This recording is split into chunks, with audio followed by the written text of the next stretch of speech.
Is there a space that can be a more that can be a more permanent presence? But at the moment, we're focusing on, with the museum, the stories and the items that are important to people and how we can engage with them in their localities to have some discussions and to understand the value of the heritage items that they have. And then we'll scope out what might be a suitable place to hold that collection in the longer term. Thanks. No, that'd be very interesting to see how that comes to fruition. I was also interested in the sort of items that you talked about summer and Christmas events. I mean, obviously we had the Winter Festival, which I thought seemed to work very well this weekend in just along here in King Street, and had some quite a number of interesting events going on as part, cultural parts to that as well.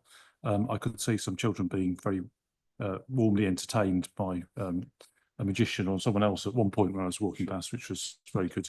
But in terms of the sort of summer events as well, and I'm interested in how that might sort of add to the visitor economy. I mean, obviously another, and we've discussed this partly before, is perhaps attracting and making better use of spaces down by the river, for example, that might be of interest to people who are actually visiting Hammersmith and Fulham or create something that they're visiting Hammersmith and Fulham for, or other spaces, Shepherd's Bush Green, or I'm sure Parsons Green or somewhere down in Fulham might be event potential spaces. I mean, clearly there are other spaces are available. I wonder what idea of we put together in terms of if there are any early ideas in terms of summer events and how those would link up with the visitor economy, particularly people probably staying in Hammersmith and Fulham, or some of the hotels around here, who might be going to visit the rest of London, but clearly in the afternoon or evening might be looking for other things to do, and hopefully we can attract them back here with both events, which would also enhance the economy broadly as well. So I think you're absolutely right that there's two parts to using the green spaces and getting those summer events out. One is about residents and the use of our green spaces, and that's runs through the strategy. So there's that side of things. There's accessibility, and they're usually, well, they're often free, or they're easier for people to engage with. The destination partnership has only just started to think about what to do together. So this first Christmas campaign is just a sort of baby step into seeing whether collaborating could work and what they can learn from it. The initial idea of doing summer and Christmas is that there's a sort of focus there as the natural focus in the visitor calendar. What we're also doing with the visitor economy officer is that we're doing some work around collecting better data on visitor behaviour and hotel room availability, and all the things that you've rightly pointed out are about, how can we use the capacity we've got? How can we draw people in? What's our promotional message? How do we create an identity for us as a destination for visitors? So it's very early stages, but that's all in the planning. Thanks, that's very interesting. I think that word identity is probably quite important, because I think we've discussed that at several meetings really, as to what's the sort of USP of Hammersmith and Fulham, or maybe not Hammersmith and Fulham. It might be we actually see ourselves as sort of, for these purposes, it might be Shepherd's Bush, Hammersmith, Fulham have their sort of together as an identity, but also perhaps separate identities. But interested to understand what the work on that does in sort of due course. Yeah, I mean, in terms of, I wonder if you could say just a little bit more about co-production and maybe also public health, I guess. We're very keen, I think, as a PAC and more generally, to ensure that sort of a lot of the work that we do is being, well, all the work we do effectively is co-produced, and we've got we've had obviously a very strong history of that in the past few years, and I just wonder if you could say a little bit more about that, and also how the health economy might be involved in some more of the culture, because clearly we've got a strong link. I mean, the whole country has a strong link in the health service, but in particular we've obviously got Hammersmith Hospital, Charing Cross and other facilities as well. Yes, so on the health note, I suppose we have Nikki Lang on the compact, so we've got a connection there with public health, the conversation. So she's the director of public health in the borough, and we're talking about how can we create things which have that wider benefit, people's mental well-being and also their physical well-being. So we have some exemplary organisations in the borough, such as Dance West, working with older people, or working, you know, so there's quite a lot of good arts and health work already underway.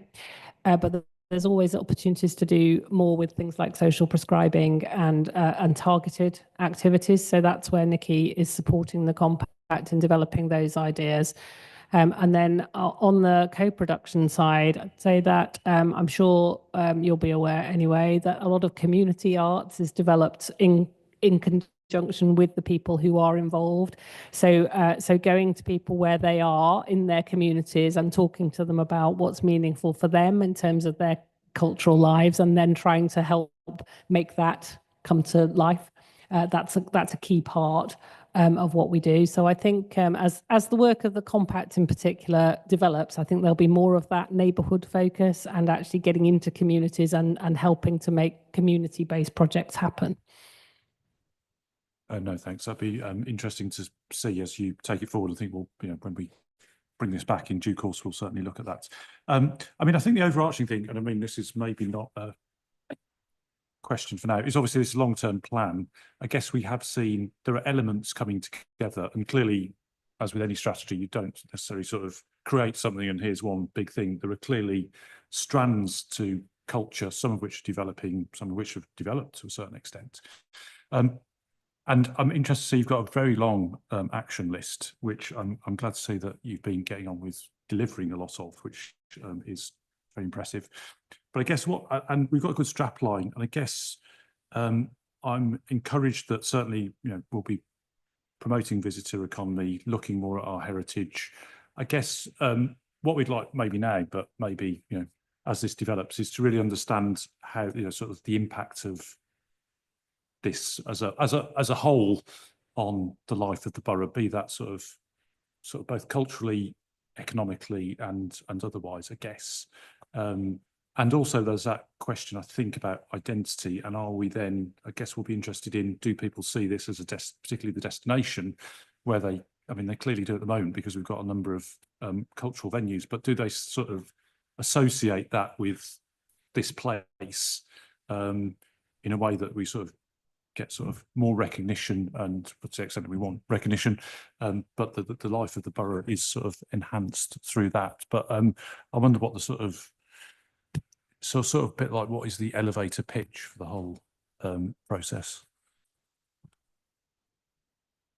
Well, I think you're absolutely right. It's a complicated world, isn't it? Because as we've seen on the slides, there's a bit of health in there, there's a bit of skills in there, there's some innovation, there's the economy, and the visitor side of things. So I guess the pitch is there's these four themes, but it is about bringing together the creative opportunities and and making sure everyone's included in those opportunities, setting the destination. But the fourth one is also really important, that it's not just the council, you know, it's about working together, because actually it is quite a complicated ecology of partners.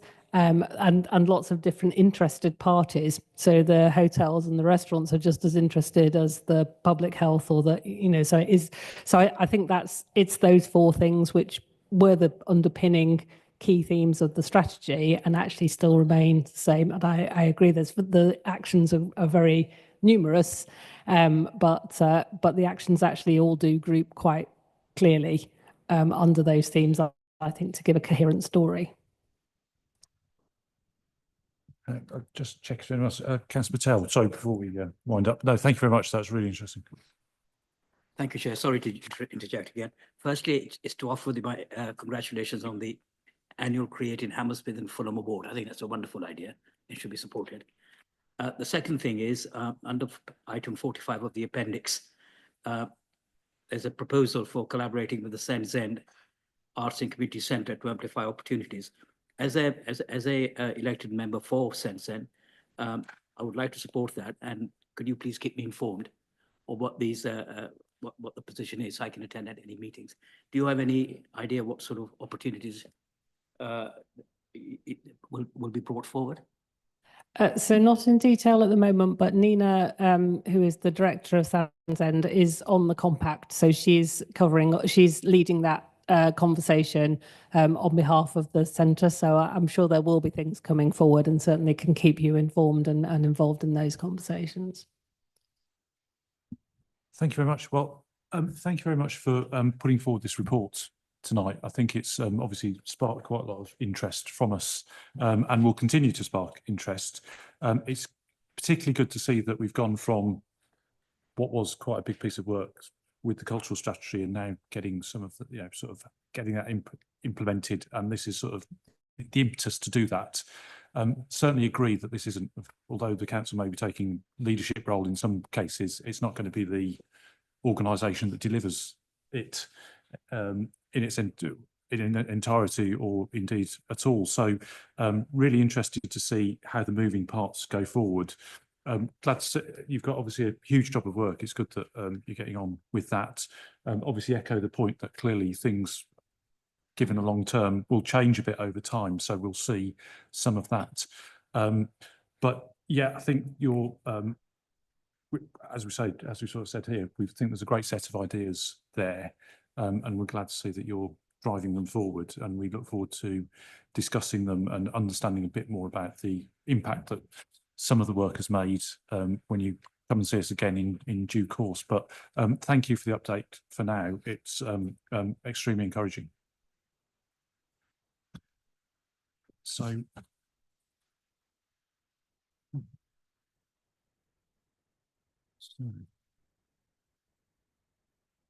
thank you very much. We'll move on now to, we've got quite a lot on the agenda, but that was excellent first discussion. So we're looking at public realm procurement as item 5. Unfortunately, Ian Hawthorne, as Assistant Director Highways, is unfortunately unable to attend this evening, and we send him our best. Instead, Mark Raisbeck, I understand, Director of the Public Realm, will be presenting in his place, if that's okay. Mr. Raisbeck. Thank you very much, Chair. Yes, Mark Raisbeck, Director of Public Realm. This paper deals with a really important procurement of a range of technical services contracts that has a really big impact on our public spaces, be it the design, maintenance, or the construction of those places. And some of those are reflected in the photographs on the slide in front of you, whether it's to do with footway repaving, or looking after street trees, or dealing with new traffic schemes such as cycle lanes, SUDS, flood alleviation measures, greening the grey, parks and open spaces. So some really important aspects of our public realm. We go on to the next slide, please.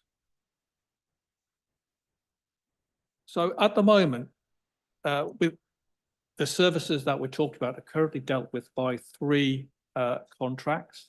The highways contract, which is actually a framework led by the Royal Borough of Kensington and Chelsea, and is coming to an end in April 2026. So we have an urgent need to replace that with a new contract of our own. We've also got a grounds maintenance contract, which we have let, and that is actually due to come to an end at the beginning of 2027. So we're actually in discussions with that provider at the moment about the timing of that contract. So that is subject to further discussion.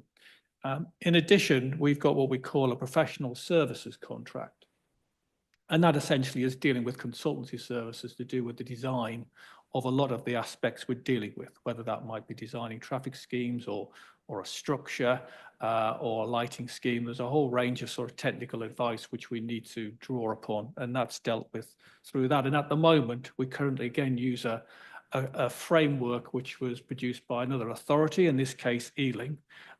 So we are looking to replace that with our own contract, which would also be more efficient for us to operate and reduce some of the access fees we currently deal with. So there are 3 current contracts, and there's a range of 10 services there you can see which they cover, from the reactive maintenance and paving and road markings and street lighting, and the general engineering of and construction of new works, through to drainage structures, carriageway maintenance, grounds maintenance and professional services. So a whole range of services currently delivered by those 3 contracts.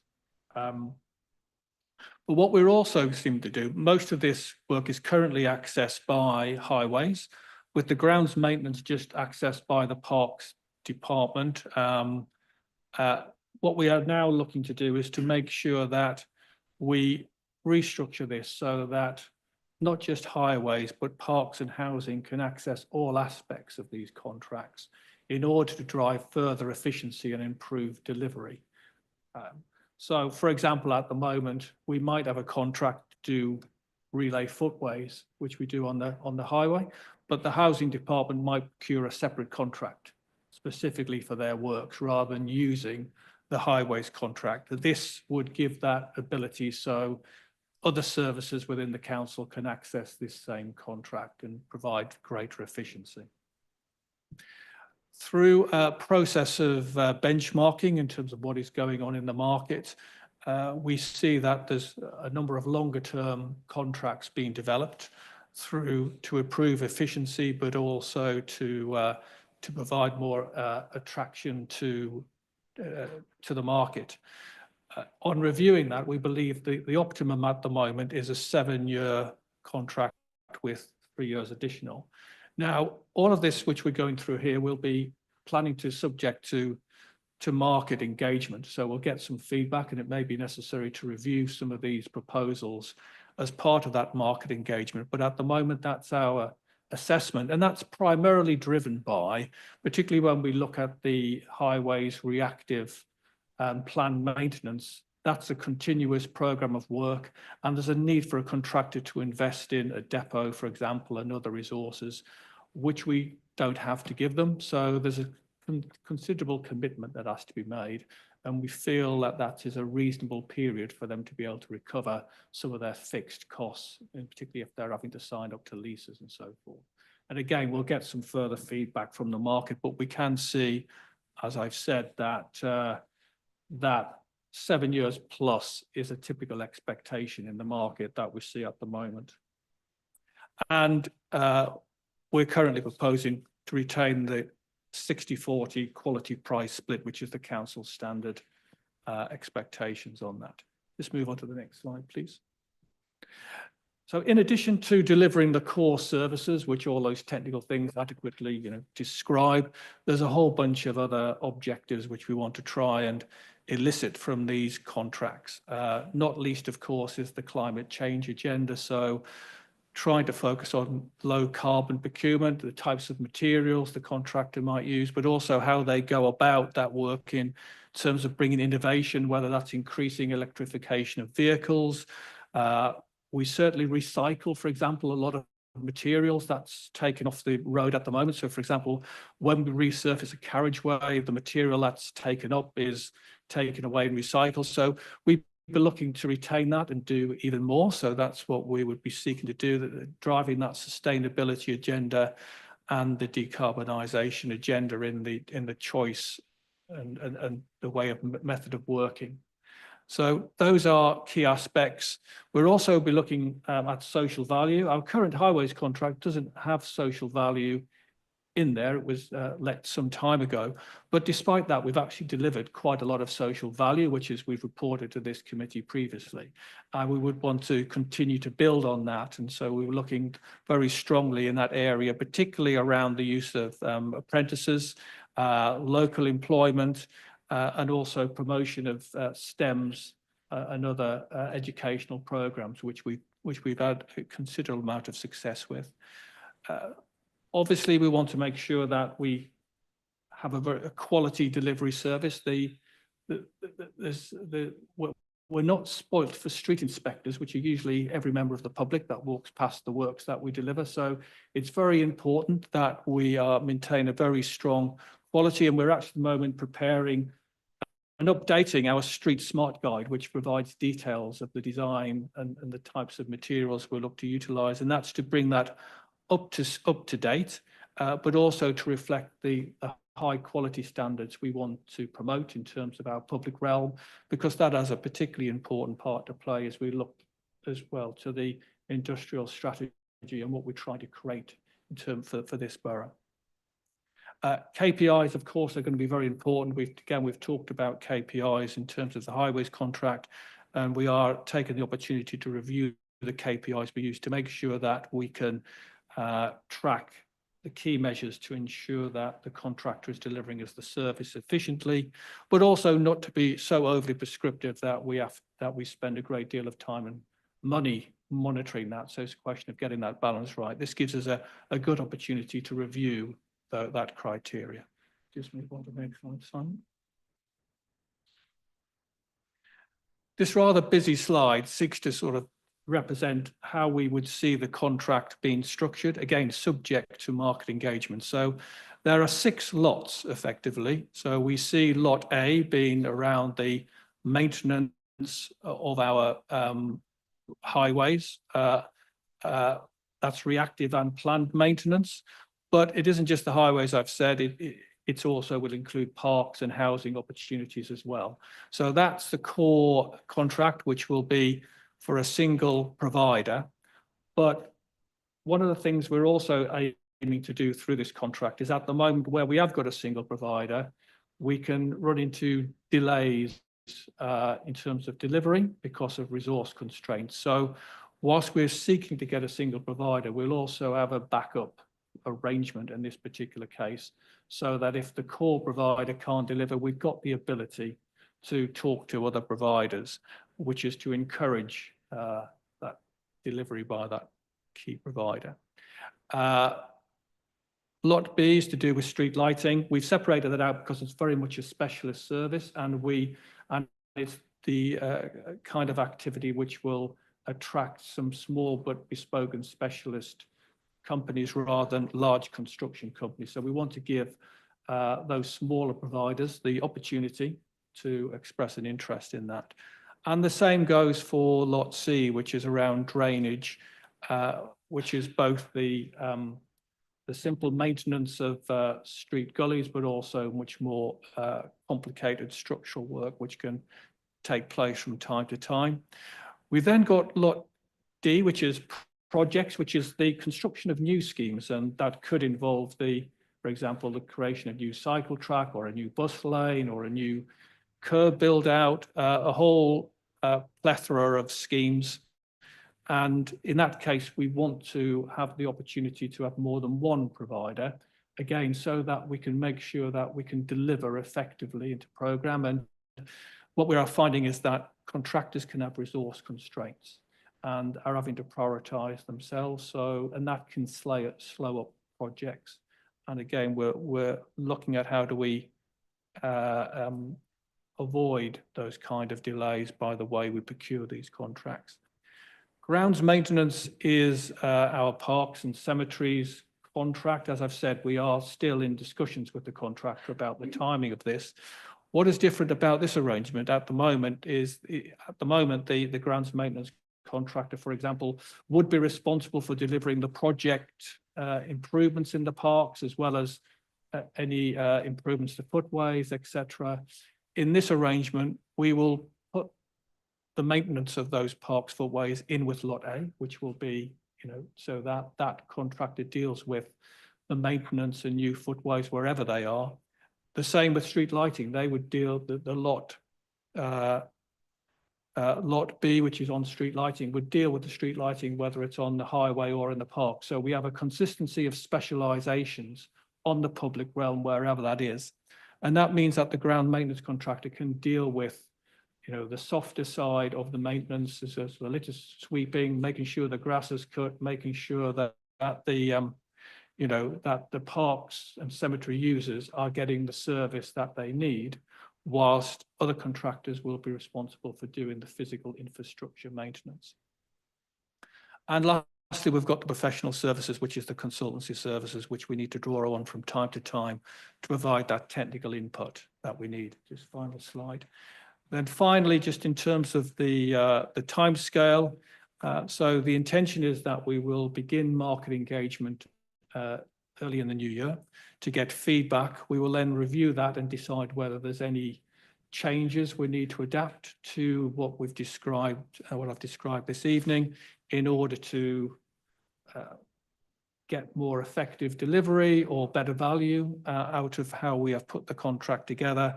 The intention is to complete the tender process by late summer, so that we can award the contract and begin mobilisation by the end of this year. Thank you very much. Thank you very much, Mr. Rosebeck. I think that's a very clear presentation. Councillor Lang. Thank you, Chair. You always ask me first, so Just hope you're prepared. I've got a few things. You had two models or two options, I think, in your papers. You didn't put it up there about moving forward. Is that right? Which I read. Yes, the paper refers to a TfL framework contract, Right. Which we could access, and we see that as a fallback if we needed to use it, but we don't see it as being ideally placed for what we really want to do, hence going through this process, but Right. it could be there as a fallback. Yeah, So you're recommending going with the first proposal, is that right? Yep. correct. What Which- I've just which- described, yeah. From what you said and from what I've looked at, that seems a sensible way to proceed. I think it's important you did emphasise drainage. I think that is something that we need to look at perhaps slightly differently in this new contracts than before. Certainly with residents where I represent, they are concerned about that.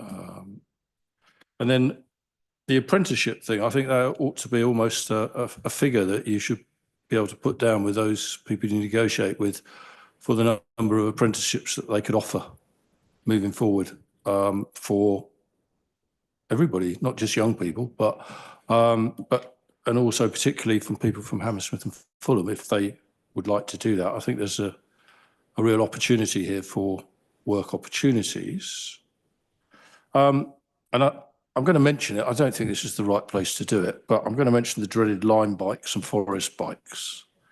And I see them as very positive in the main. They're encouraging people to cycle and whatever, but I'm getting increasingly more correspondence from people, and I myself included in that, and the frustration that this. I've made some approaches to various council officers and others that I'd just like to encourage us to go down a sort of pan-London approach there and try and have some more regulation. I know that there is some work going on in that, and I know you didn't directly refer to that, and it's probably nothing to do with this, but I just wanted to raise it because if we could do something to make that more regulated, not to stop it, park the bikes in the end of the road or whatever in, I think that would be a way forward, because just going back to public realm, when you talk about the streets and everything like that and lighting, these things, do significantly impact upon our residents. I went in the summer on a tour. We were taken on a tour with a consultant, some of us, from people from the Lyric and people from Apollo and everything like that. And one of the issues that came up was lighting, actually, in certain areas where it probably wasn't as good as it could be, particularly if we're trying to encourage people to use the nighttime economy, and particularly when we're looking at issues to do with crime against young people and women, particularly, but not just.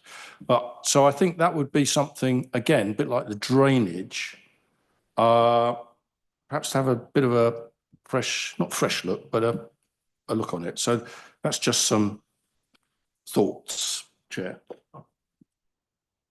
Thank you very much, Councillor Lang. And I agree with your comments. I mean, what it highlights is that these are really important contracts because they do have a really big impact on people's lives, particularly if they don't go right. So it's really important that this goes right. And the drainage and all the work that we're doing on SUDS and flood alleviation, so important.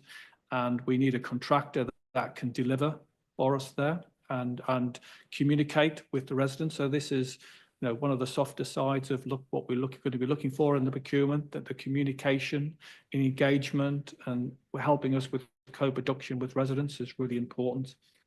Street lighting, fully agree with you that, you know, I think we've got some excellent levels of street lighting generally, by the way.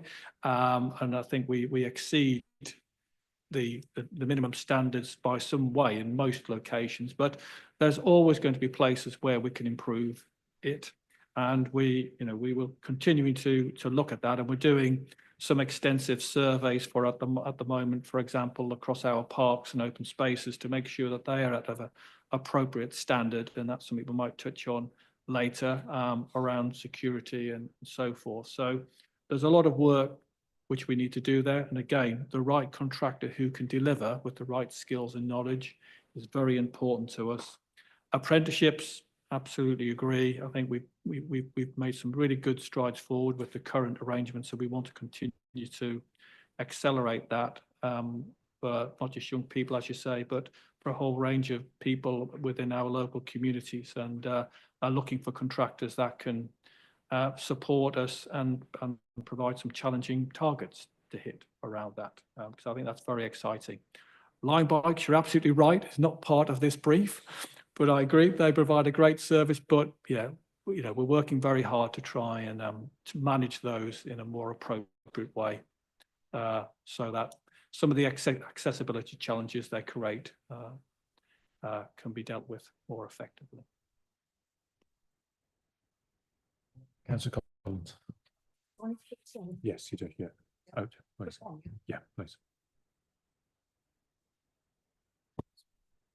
I just wanted to follow on from the thing about the forest bikes. I've had a lot of calls from residents, including elderly people who couldn't get out of their flats because people had piled forest bikes.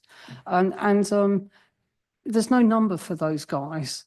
You know, if you need to call up, how do you get rid of those bikes if they're actually in somebody's drive and that type of thing? So could we make sure that we get some communication with those firms on that note?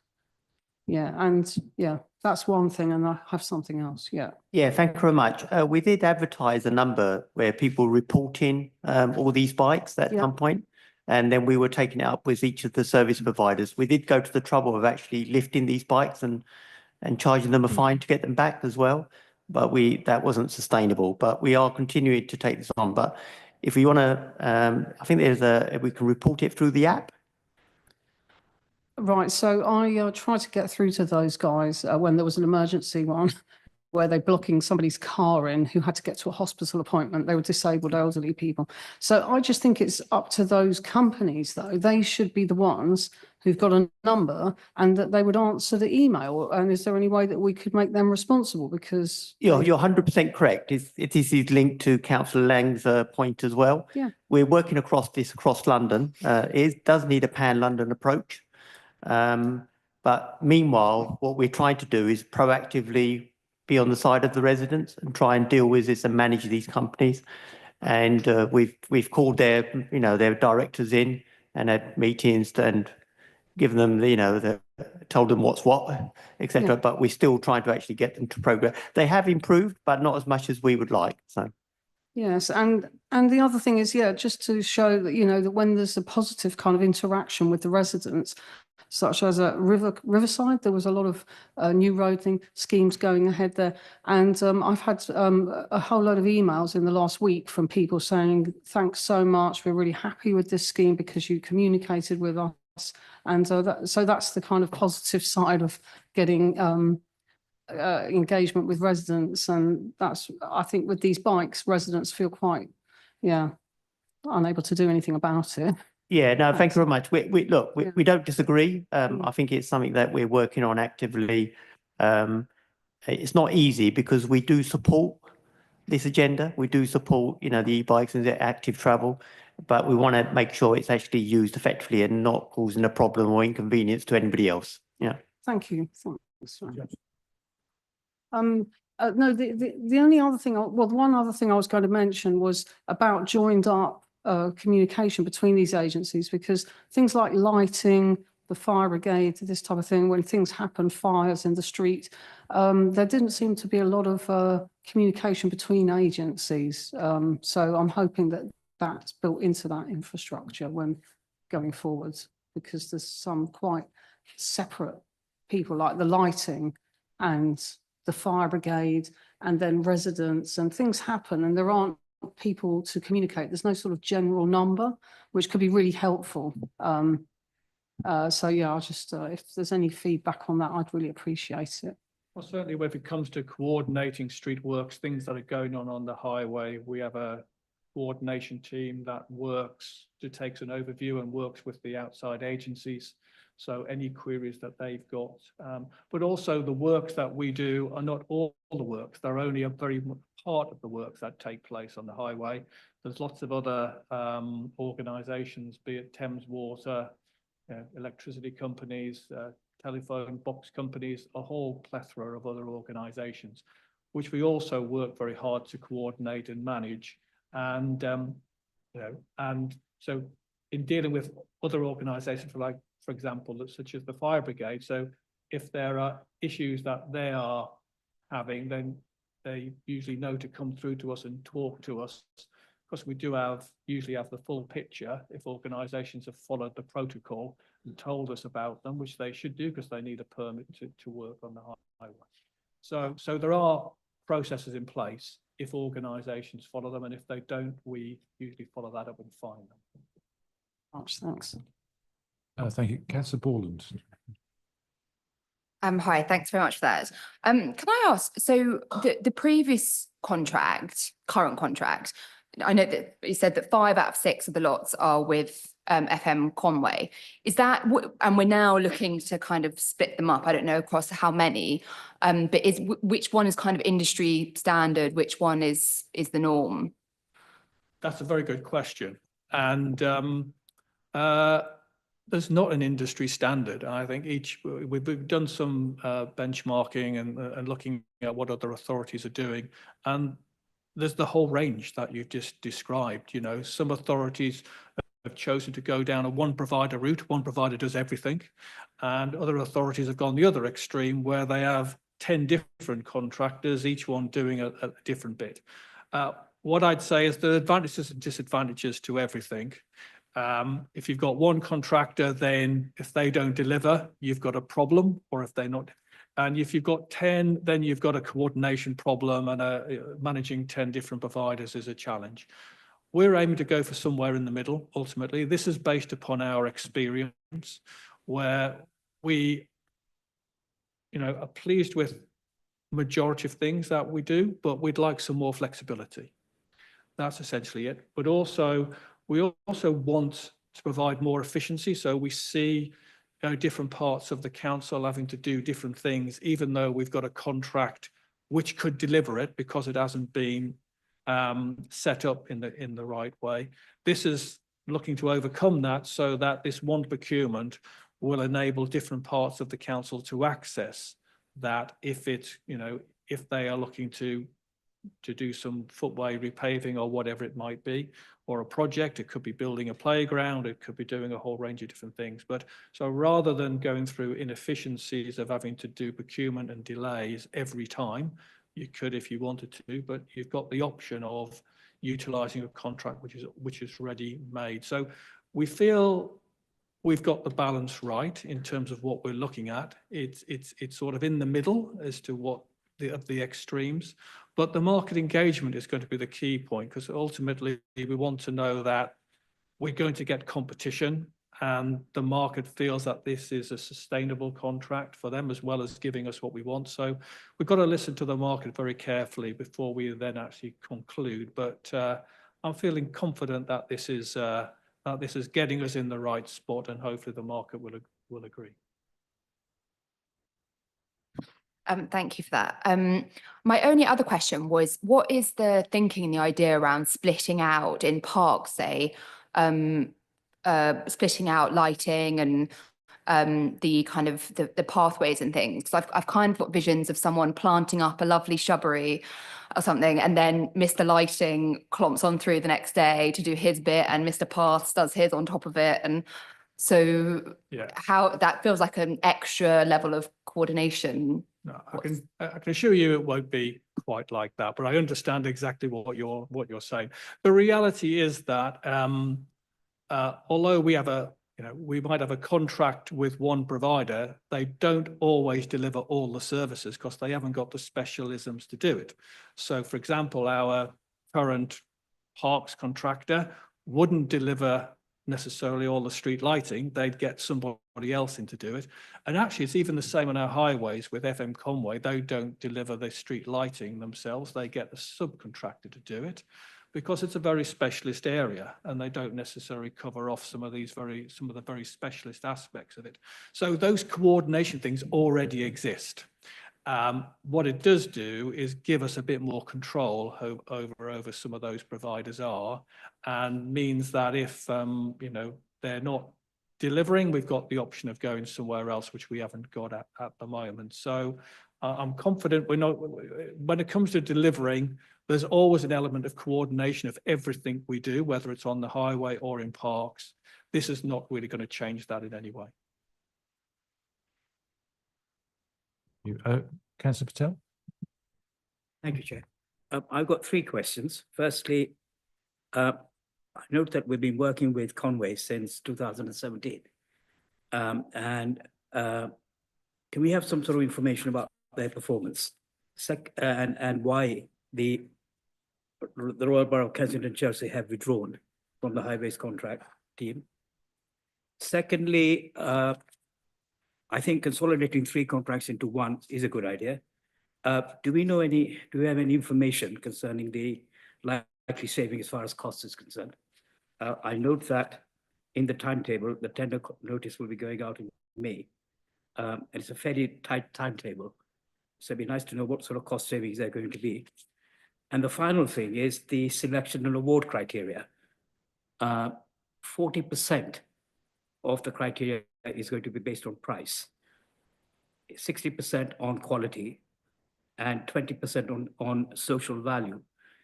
Again, can you explain that? Because I as a layman, I would have thought in most tender exercises, the price is a very, very important issue, especially in these times when we're all short of money.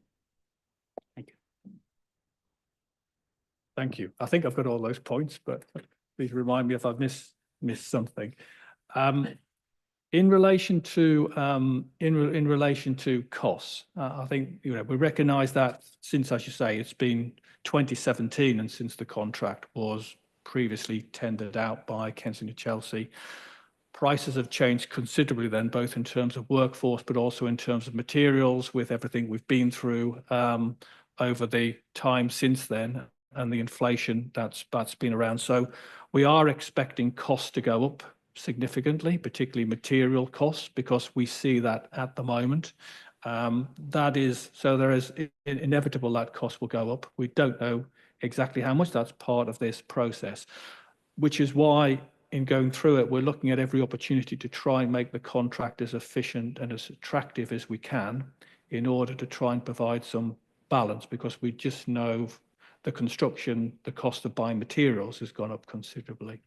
So part of the way to do that is why we've combined this and try to expand the scope of the contract in order to make it more attractive and therefore to encourage more competition, because people are keen to win it.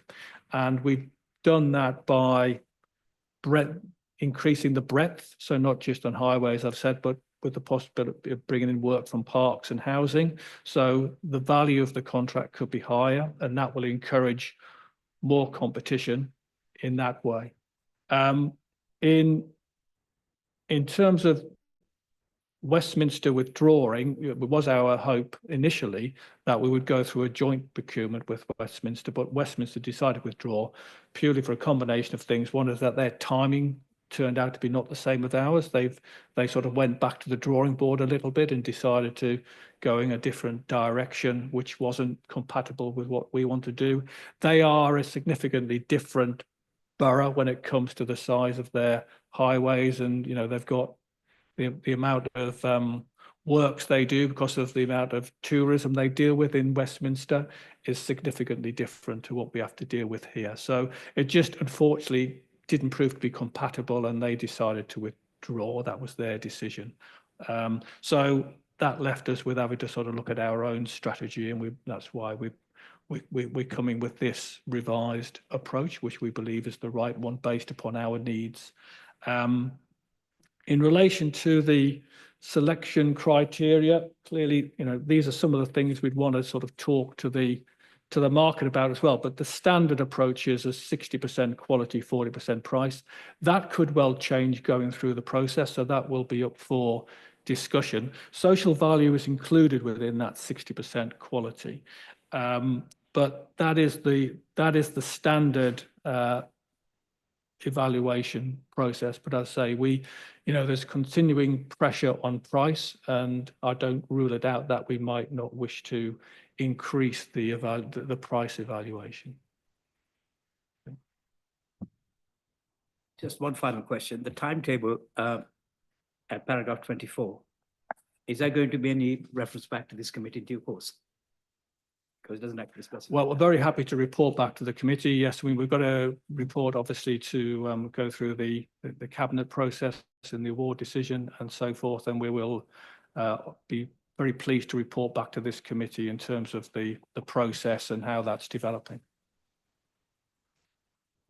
Yes, can I just add to that? We just need to be careful. Once we've started the procurement exercise, it's we can only report back at the end of the procurement exercise just to protect the process, if that makes sense. Yeah, no, thanks very much for the report. Very interesting to hear how things are likely to develop. I think you've answered some of the questions I had, but sorry, a range of thoughts really. What ability, obviously 7 years is, understand the fact that you need to give contractors a certain length of time, particularly to recoup fixed costs and to make it attractive as a contract to bid for. But what ability, if any, will you be able to negotiate to sort of manage out if there is a problem with one of the contractors? Also note the sort of quite interested in the point that obviously if there's going to be a wider range of contractors, clearly that's going to sort of increase the pressure on yourselves to manage those contracts. And interested to understand the sort of specialty you've got to be able to ensure that you're able to manage a sort of wider range of contracts, and also if there's more specialism, perhaps there's sort of some specialism in some of the areas as well, whether you feel you've got that resource in order to be able to do that. Yeah, in relation to the management of the contractors, we are managing 4 contractors at the moment. So it would be surprising if we ended up with too many more than that going through the process. It's for example, it's possible that some of the providers might win more than one of the lots. So I don't think we're going to end up in a position where we're managing more contractors than we're currently doing. I think it will actually, we would expect to bring some efficiency to it because, for example, we may currently have a contractor dealing with street lighting on the highway and a different contractor dealing with street lighting in parks. So the fact that we're going to have one contractor dealing with street lighting across the whole borough will simplify it. And the same applies to a number of the other services we're looking at. And plus it gives housing the ability to use the same contractor as well. So we're trying to standardize.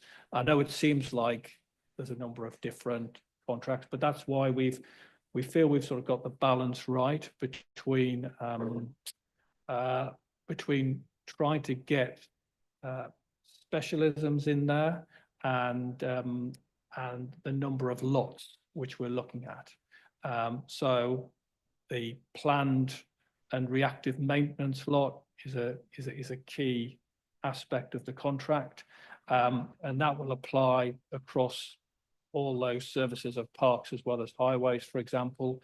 So if there was a needing to react, if there's a hole suddenly appeared, then we've got one contractor to do it. At the moment, depending on which part of the council that operated in, it might be one of 2 or 3 contractors. So it provides some simplification there to that approach. So on some of the aspects of it as well, I wonder, well, you might be able to say a bit more about which I think came out of perhaps Councillor Borland's points as well, is KPIs on things like responsiveness. So when there is, and I think Councillor Lang mentioned this as well, when issues are raised, particularly by residents about lighting or other points, how are you going to judge some of the KPIs on responsiveness to some of those? Because obviously some of these contracts are about planned maintenance effectively of lighting, highways, whatever, but obviously some of them, they'll be reactive to events really, and how, I guess this is not unusual at the moment, but how much is that going to be built into the contracts? Yes, well, we've got a monitoring regime at the moment, and what we're doing is going through a process of looking at what lessons can we learn to how to improve it. So we're not starting from zero. We're already doing this. And in fact, I think we reported a couple of cycles ago to this PAC about the performance of a highways contractor. So in there, for example, in terms of reactive maintenance, depending upon the nature of the pothole and the location of the pothole, there might be different priorities of response time, whether it might be within 24 hours or 48 hours. So they are categorized, that's logged onto a system, that's monitored, so we can see what their performance was and whether they did it or not. We can also log on their complaints we get from residents about certain locations, so we can see where the regular complaints are and whether that's related to their works or so forth.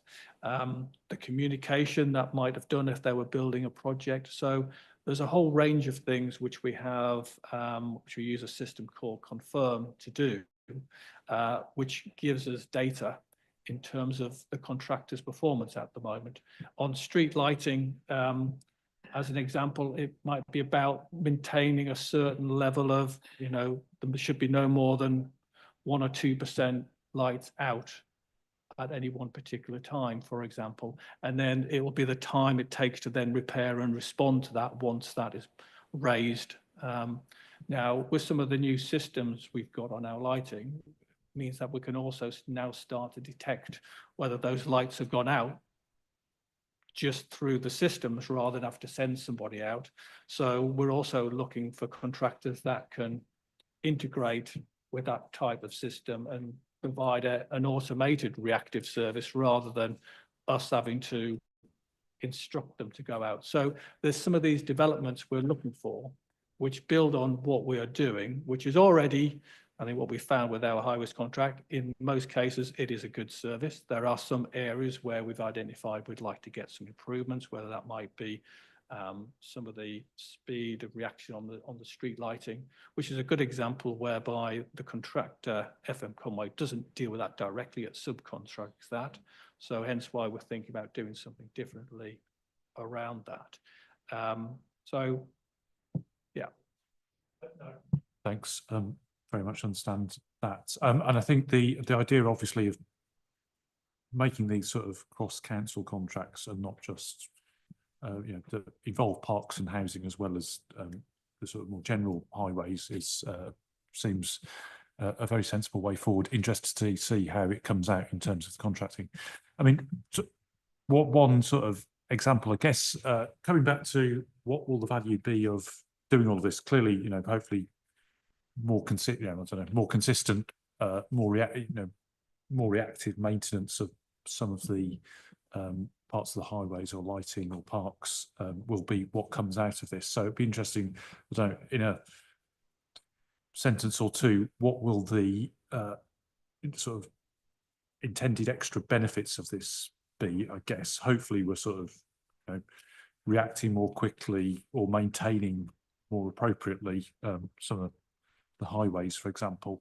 But I guess one of the other interesting aspects of this is the sort of, by way of example, is sort of SUDS schemes. I guess, so might not be tonight, but in due course, perhaps, understanding the value of those in terms of how they've worked in practice would be quite interesting. Particularly, they must be, I think we know how they work in practice, but to understand how often they have been used in order to sort of stop flooding in particular areas, for example, would be interesting in terms of the value of how, if we're putting more of those in, or we're doing there are some other strategies that come out of this, exactly the ability to explain those both to us as councillors, but also to the wider public about because that will be something of significant extra value. And I guess some of that sort of climate issues are presumably stuff that are going to be built into some of this, because presumably contractors are going to have to react and develop their ways of working in the next few years to continue to sort of understand best practice in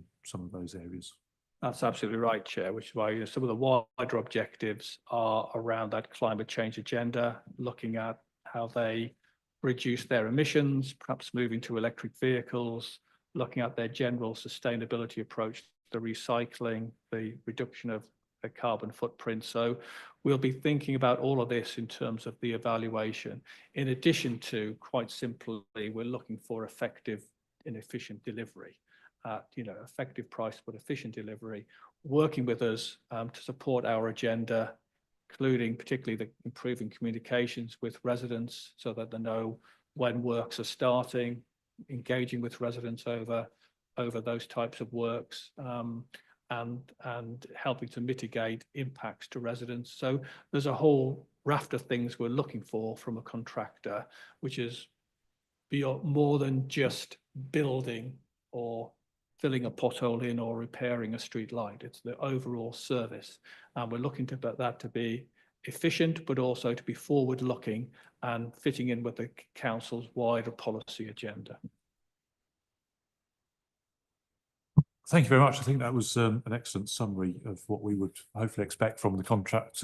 We, as well as you, would expect from the contract in terms of its effectiveness and fitting in with the wider agenda, and making sure that, I guess, our residents are, in the next 7 to 10 years, getting clearly a better and consistent service in terms of highways, lighting, etc. And we'll be interested to see how you sort of manage things forward in terms of putting the contracts out to tender, and interested to see the bids that you get as a result of that. So no, thank you very much for bringing this tonight. I think that's been a good explanation. I think we've managed to have a good discussion on how that works.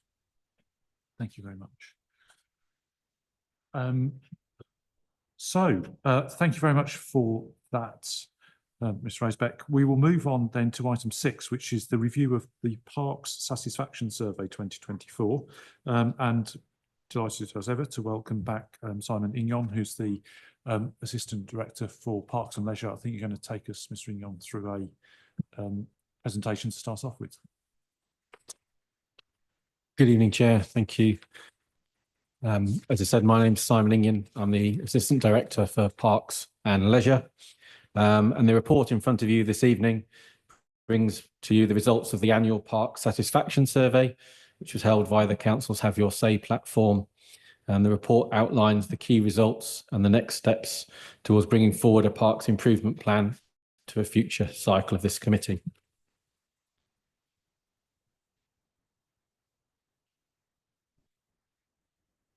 The Parks team conducted a customer satisfaction survey from the 29th of July to the 15th of September earlier this year over the summer to assess the performance of the park service and contractor and identify areas for improvement.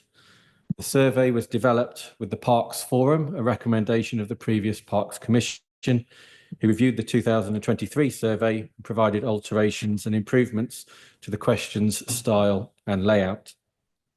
The survey was available online and promoted through Parks Friends and our e-newsletter, and resulted in an improved response rate of 409 responses, 95 responses this year, an increase on the 2023 survey of 320 responses.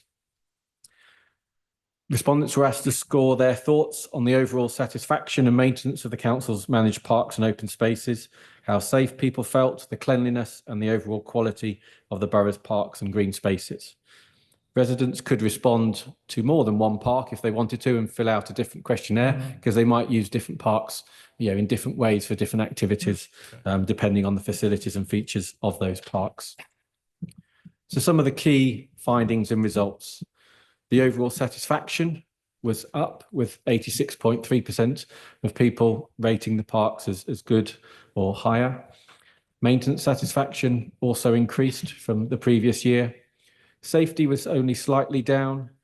Cleanliness was up, and the overall quality satisfaction was at 81%, and we didn't have a comparable question in 2023, bringing all those different results together. So going into a bit more of the detailed analysis, and obviously the appendix to the report, gave you the responses to all the different questions and looked at the feedback in different presentations.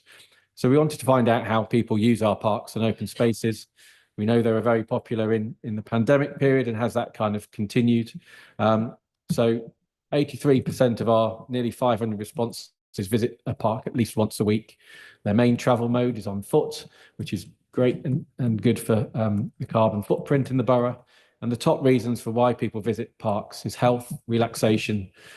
Many of them use them for commuting, but also for exercising and socialising and generating community involvement. In terms of what the desired improvements were, in terms of how we can improve our parks going forward, the top number of issues related to improving litter in our parks, managing responsible dog ownership, security, planting more plants and trees, and generally improving the overall biodiversity of a park or area. Even litter only just got over 25% of the kind of results. So it does show that they are spread fairly over the whole area. And as we saw in one of the top line presentations, overall cleanliness had improved, up to 80% of people feeling satisfied with how litter is managed in parks and open spaces. Park features and facilities. The borough's parks contain many valuable features which enhance users' visits to parks, and many of them are often the reason for the visit in the first place. Many respondents did call for more or improved play, sports pitches, outdoor gyms, toilets, and drinking fountains. We are aware that some of our playgrounds do need upgrades and improved accessibility. Whilst people are asking for more gyms, we have put 2 new ones in the last 12 months in Hammersmith Park and South Park. Toilets, we will continue to look at maintaining the 8 parks and open spaces that have access to toilets. Picnic tables and drinking fountains, help people socialise and encourage them to exercise within our parks and open spaces as well. Some of the improvements focused on footpaths. This is a picture of the improved footpath along the Thames Path in Bishop's Park, which we're able to deliver with the investment from Fulham Football Club using part of the park for a compound over recent years. And we've also been able to paint the railings with that investment as well. Other parks, we now need to invest in their pathways and infrastructure as well. We are going through a process of updating our signage, both welcome signs and also wayfinding signs within our parks and open spaces as well. With regards to other infrastructure, CCTV and lighting, as we were just hearing from the public realm contract, is important to parks and open spaces. We have over 700 lighting columns, and we have about 10 CCTV cameras already in some of our parks and open spaces, with 5 having gone in the recent year. And we work very closely with the law enforcement team. They patrol not only parks, but also the wider public realm as well, to ensure that people feel safe and secure while they're in our parks and open spaces. In terms of key individual parks, Ilbrook Common was the park or the green space that had the most responses, with 69 responses. And some of the key issues there were around litter, dog ownership and security.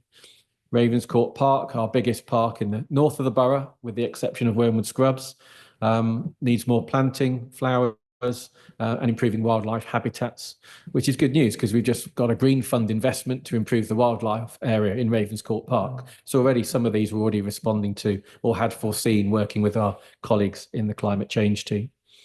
And in Hammersmith Park, a very popular, busy park, security. Now, it's not necessarily just people's safety, but perhaps the fear of safety. And we know illegal cycling through the park is one of the key aspects. And we have put small little ramps in to try and slow cyclists down, whilst also making sure they are accessible, whether parents are pushing double buggies or we've got people with mobility issues. So we are trying to balance the needs of everybody, whilst also trying to provide a safe environment for members of the public to enjoy the park and open space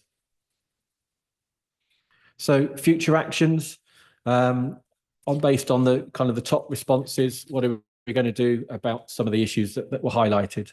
So we will continue to work with the relevant contractors. This is both Veolia and ID Verdi to improve litter cleansing in our parks and open spaces. On grounds maintenance and also infrastructure maintenance, we'll continue to work with our contractors to manage and monitor their performance and ensure high standards are met. The LET conducted an average of 1,500 patrolling hours per month in parks and open spaces in the last year. However, there are still a few concerns about antisocial behaviour, issues around responsible dog ownership, and also cycling, as I mentioned previously, going through parks and open spaces. And we'll continue to work with the LET to target their patrols where there are particular issues that are raised with us.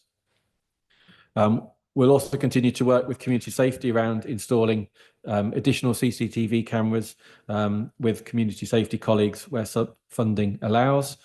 And on biodiversity, we're already looking at planting more trees. We're now in the highlight of the tree planting season. We've got at least 82 trees that are being planted this winter. That's standard trees. We also plant several hundreds of whips each year. So, for example, last year on Wormwood Scrubs with the Scouts, we planted over 1,000 whips. They're just very thin trees that will hopefully grow into hedges and or standard trees in later life. But that allows us to do more intense planting in certain areas.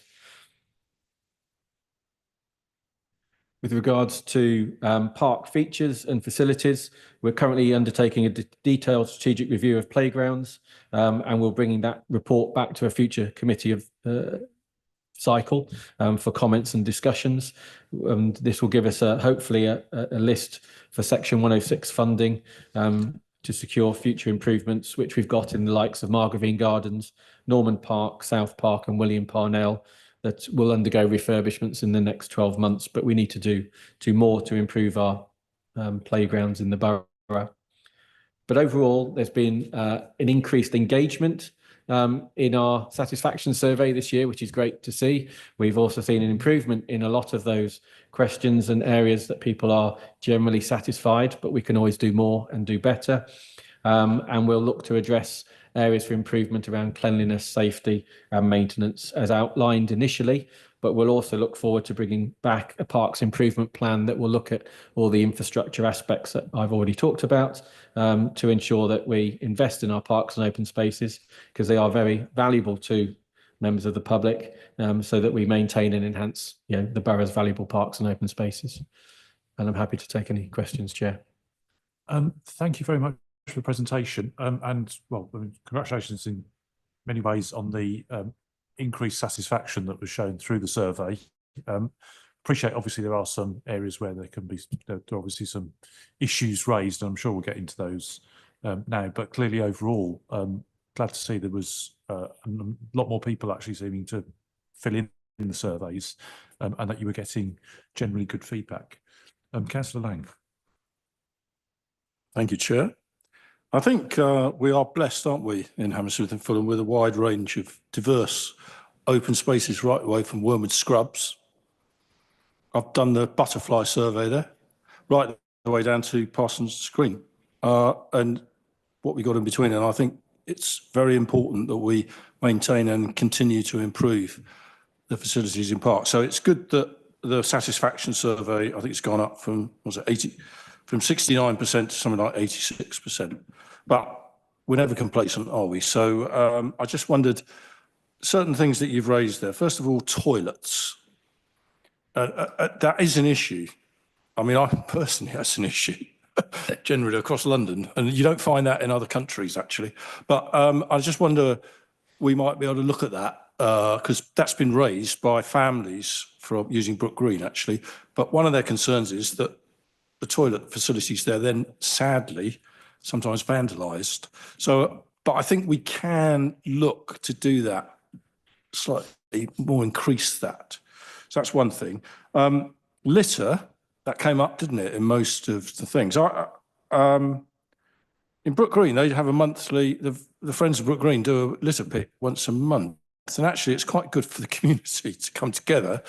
But I just wonder whether we could have a bit of a purge on that in some respects, using, because it came up in a number of our parks, and it is a shame because it does exist. But lighting, we talked about that earlier, and in some ways you don't want that to sort of take away some aspects of parks, do you? But on the other hand, you want to make it that they're accessible. And I think I was given some figures when we first came onto the council about the number of people in Hammersmith and Fulham that don't have an outdoor space or a garden. It's very high. So it's quite understandable how many people want to use these spaces. So I think about that. And then finally, antisocial behaviour. That's happening all over the country. It's not just happening, it's happening all over London. It's not just happening in Hammersmith and Fulham, but it is happening. And I commend and I noticed you meant the LET team. I commend them for their work. I've actually seen them deal with antisocial behaviour on Brook Green. But I think there's more that we could do there. And I think sometimes that's a detriment to people using parks.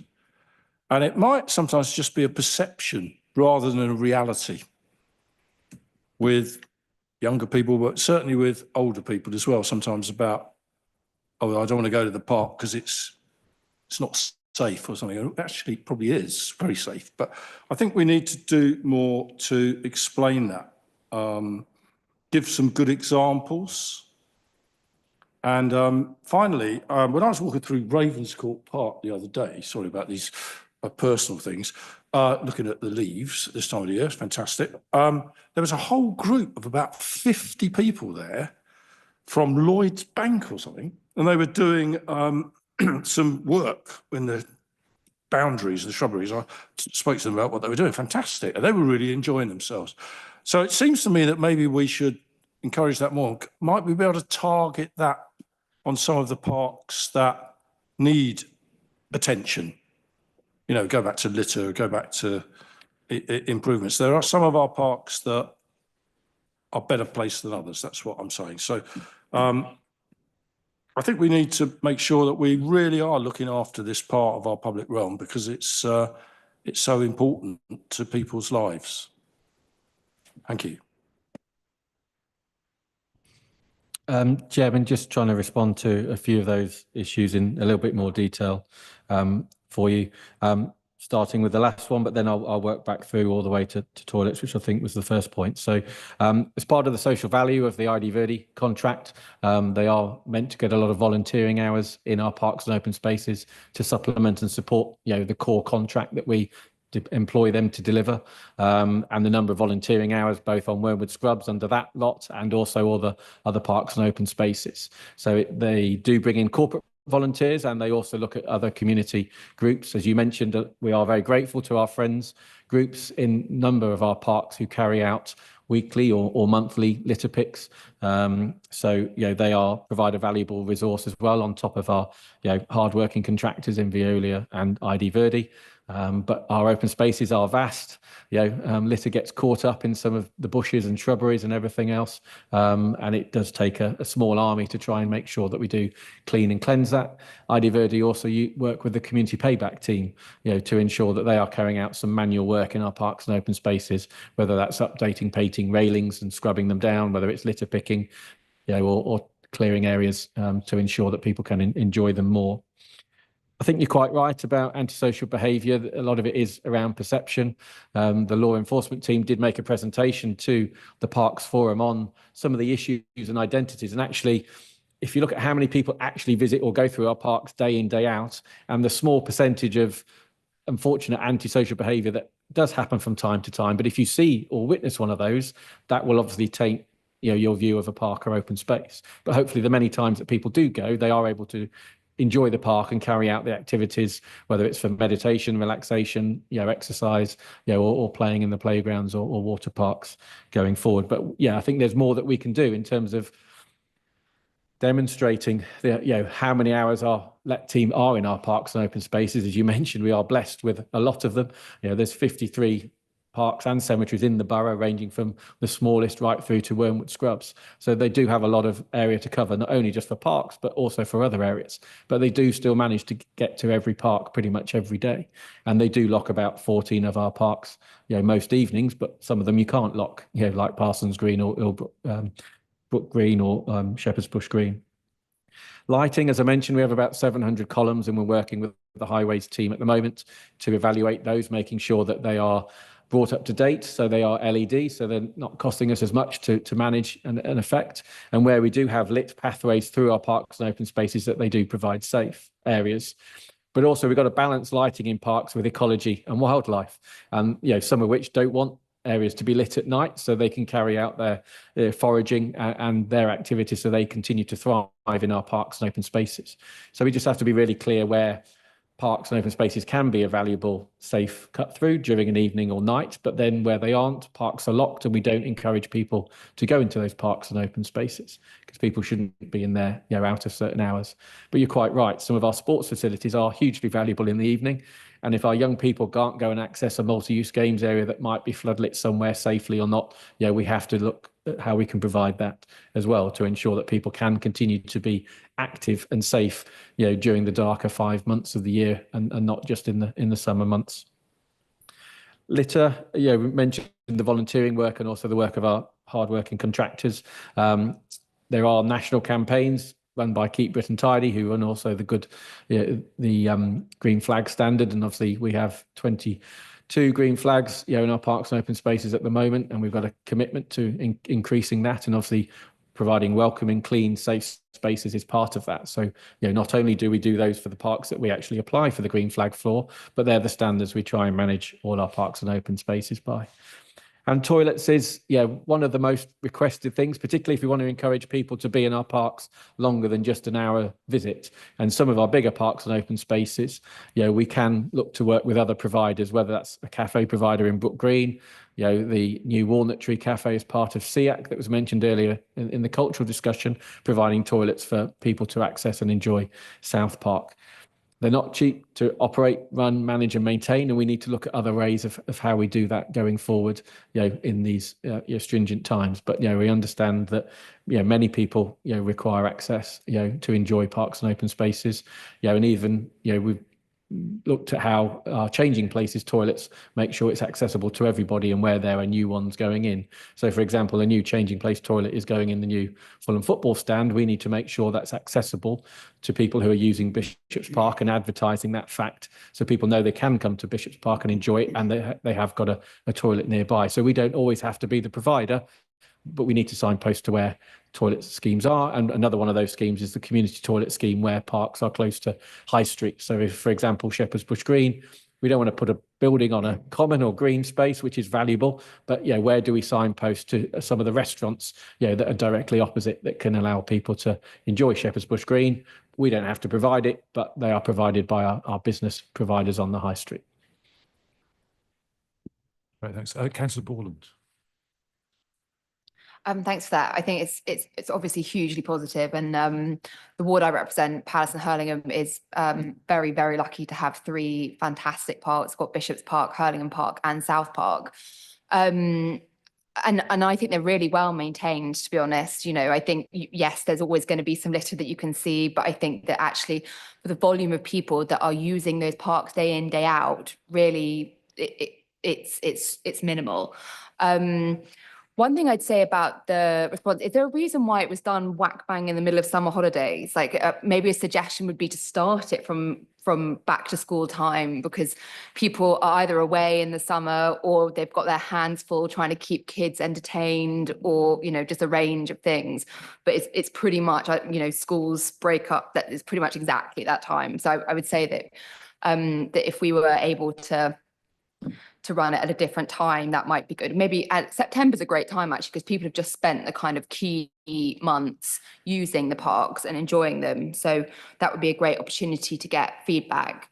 The other thing I was going to say is it's obviously disappointing to see that people are feeling less safe in the parks. And I suppose definitely as we come into the darker months, whether a park is locked or not, there are still chunks of the evening in the afternoon where it's dark, and I do think that lighting, I understand about the ecology and things, but if that could go off when the parks are, we had quite a serious incident in Bishop's Park, and actually just that one incident, whilst it was extremely serious, it filtered out into kind of you know, I think it's natural for humans to kind of have a bit of hysteria around even if it is just one single event, but it was very serious. And, you know, we don't want any of those events. But I do think maybe some better lighting would help that and just make people feel a bit more secure and not have those dark nooks where people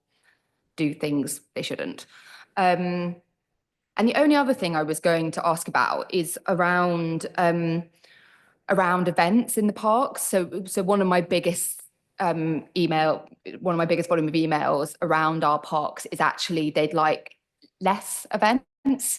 And that's not to say that the events aren't great, but I think that sometimes people feel a kind of sense of ownership over our public spaces and they use them day in, day out. And when suddenly they can't, it kind of really gets them going. So I wondered what kind of questions there were asked around events, because that is one of the things. And I think maybe it's especially because in my ward, Bishop's Park has a lot of events, understandably, and Hurlingham Park doesn't have a lot of events. It has one big event, Polo in the Park, which elicits lots of emails. So yeah, that's my only things. But otherwise, you know, I think it's really positive, and I thank you for the work that you and all your team do for our parks. Thank you very much, Councillor. Just on the timing, we launched it in National Parks Week, which is the last week of July. We thought that might help raise the profile, but I understand exactly your point you're making with people being away. That's why we made sure it wasn't just a 4-week consultation, that it did go into the middle of September, and we did do multiple kind of e-newsletter updates and circulation through our key stakeholder groups. And I guess having seen an increase, it hasn't dissuaded too much, but we were certainly discussing that point at the Parks Forum when I took some of this back to them the other week as to when would be the best time to do it. Is it when people are starting to get out and about? In May, June, and then do you finish it in National Parks Week to take advantage of other publicity? But you also make a very good point that a lot of people have enjoyed and benefited using the parks, and you get their feedback at the end of the kind of the summer season, for want of a better term. But we'll take that under advice and guidance going forward. Thank you. The point about events, we didn't ask a question around events specifically. That is largely managed through my colleague Val and the Cultural Services and Events team. But it was not unsurprising to see it was quite low down on the list of why people visit parks and open spaces.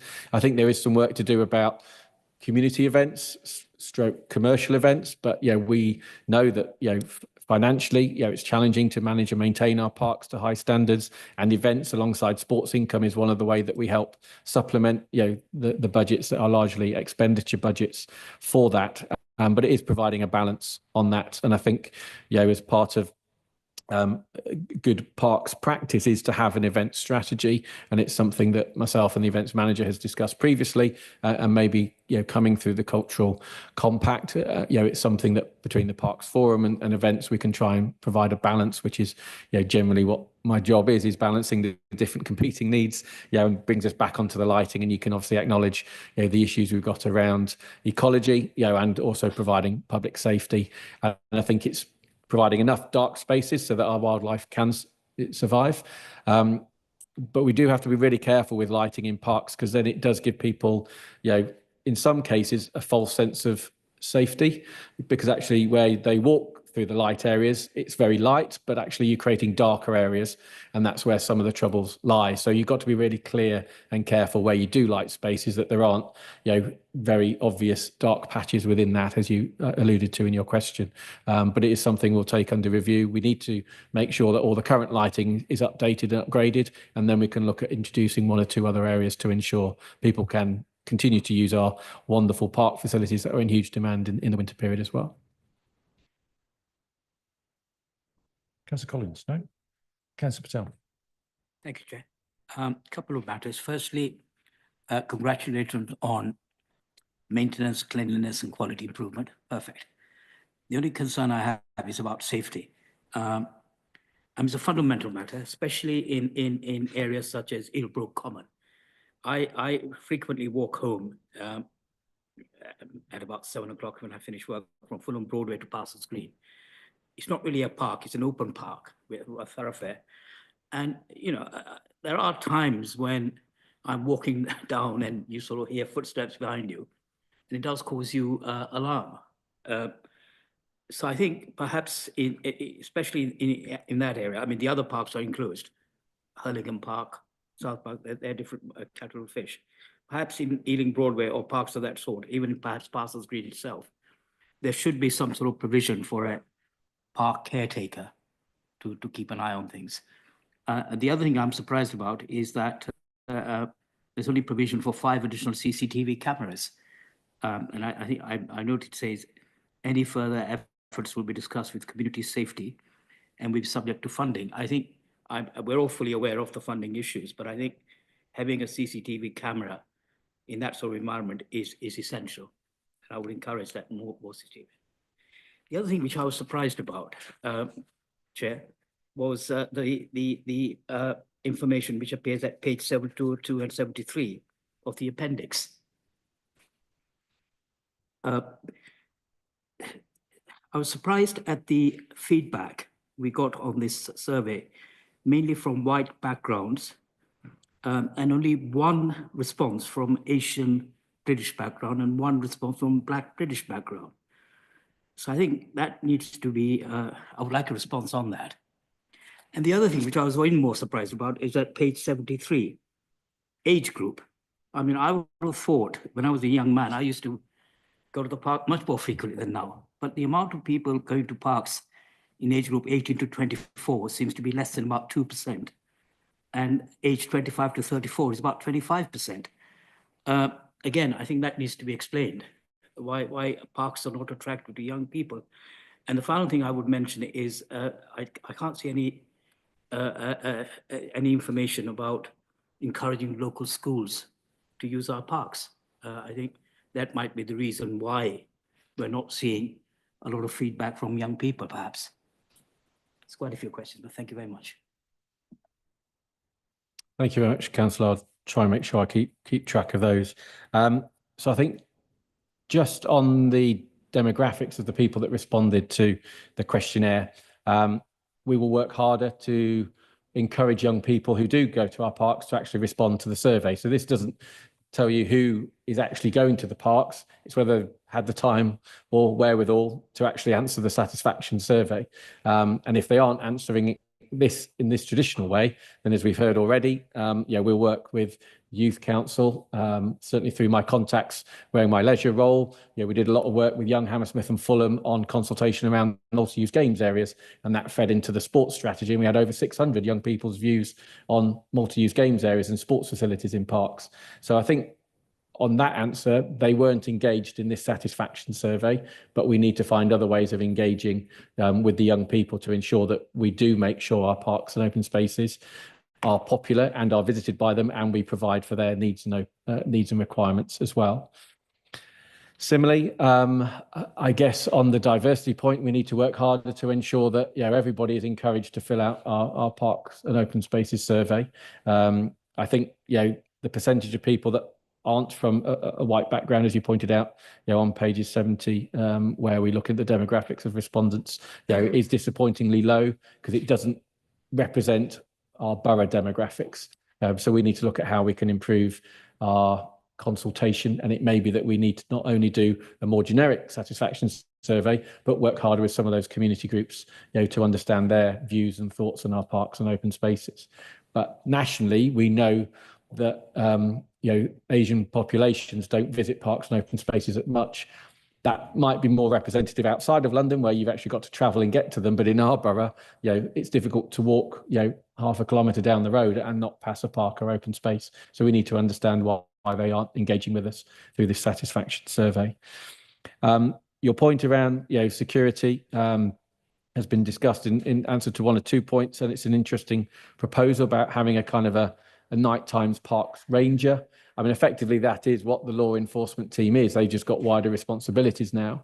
And it's whether we can work in certain parks and open spaces with the LEP to ensure that their night teams are targeting those very popular commuter routes, like Ilbrook Common, as you say, to make sure that people recognise and see a presence there in the evening, not only during the day. I know that they are busy during an evening of locking a number of parks and open spaces, which means they then can't be in those other spaces where people are walking through. So we can work and find a balance with the community safety team to try and provide that reassurance and security. And at least if you see a van, at one of the entrances, or police officers walking through, certainly around the time the clocks change, and that hopefully will reassure you and other members of the borough that, people are, their safety is paramount, when they're in our parks and open spaces. Thank you. It's a very good answer. Just one question about you didn't mention anything about the proposals for schools to use for young people. Yeah, again, this survey is targeted more individuals, not at our stakeholders and users. Many schools are hirers of our sports facilities, and that would be a different survey because they're predominantly coming into our parks and sports facilities.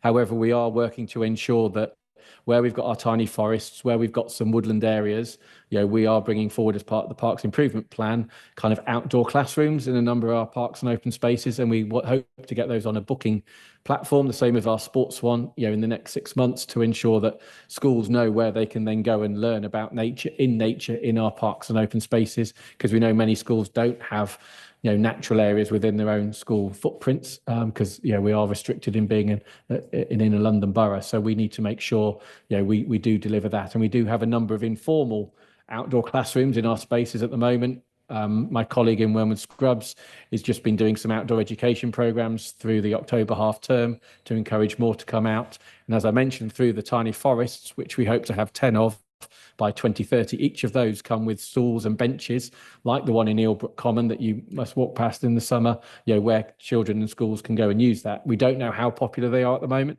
but when we put them on a booking scheme, it's not to charge them, but it's to know which schools go when, and to make sure in popular term time when teachers want to be outdoors with them that every school child can have the access to those open spaces if we want to.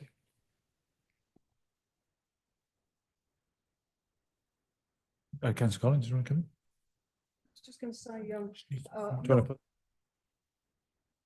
I was just going to mention about the tiny, small playgrounds around Ravenscourt. I've had a few residents who have young children. They don't want to travel to a giant park somewhere, and they have mentioned that they're not really that well maintained, and I'm just worried that they might get neglected because they're used by this small group. And of course, women and mothers and fathers, sometimes with small children in the park, they all need toilet facilities. Otherwise, they're just not going to go there. Yeah, I like the ideas of what's happening in the park. I think it's very positive, but I think that there needs to be some more comms around, informing people how they can use the park, what's interesting about it.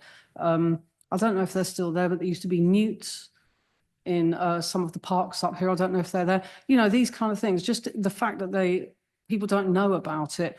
Eelbrook Common, as a female, I would never go across that common because of the history. I don't know if it's changed now. Because, when you, like you said, if you had a personal experience, maybe 4 or 5 of my friends have actually had problems there.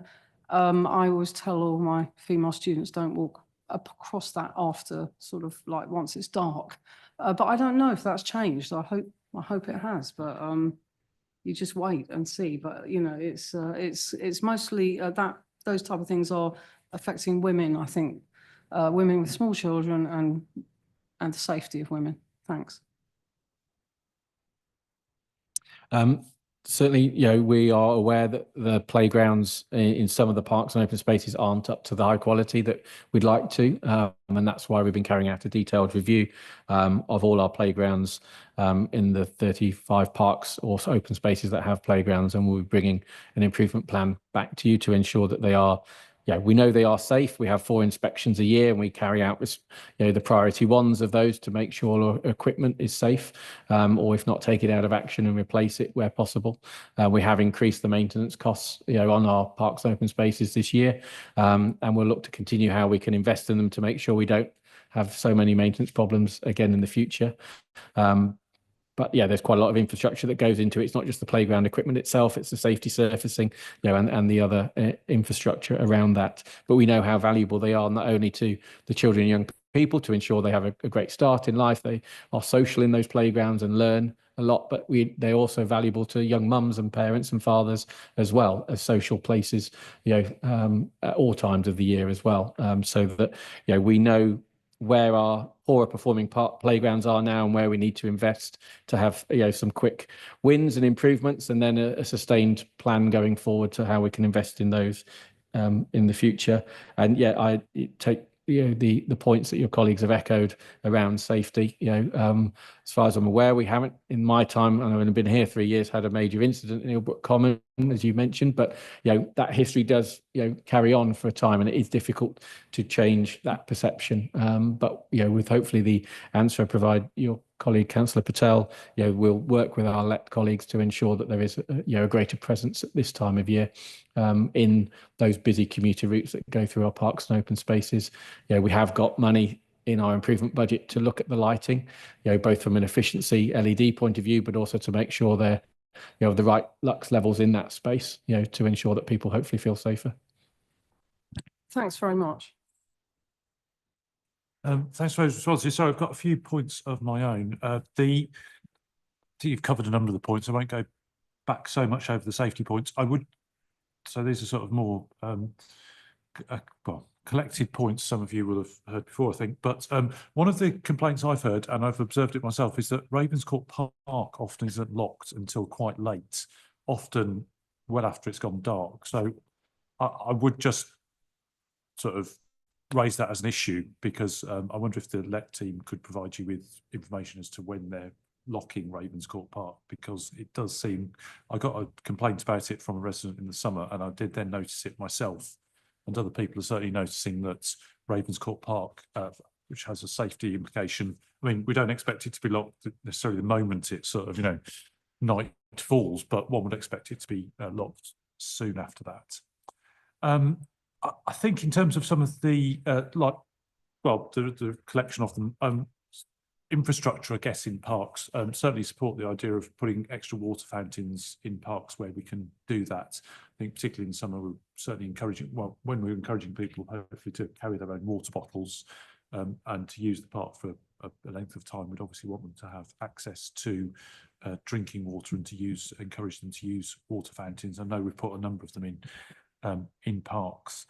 I think certainly as well, some of the sports equipment is working very well. I should say it certainly looks very impressive what's happened at Hammersmith Park with the redevelopment that's gone on there in terms of the basketball court and tennis courts, and also the playground there. Hopefully other parks will get the same treatment in due course, but that does look like a fantastic thing. They've also got an outdoor gym, and I'd be interested in any reflections on how well outdoor gyms are used. It sounds like from the survey there is actually quite an appetite for more of those to go in, but interested in what the experience is on those. In terms of signage, I've certainly noticed in several of the parks that I go to that the signs have been upgraded and look pretty good, actually.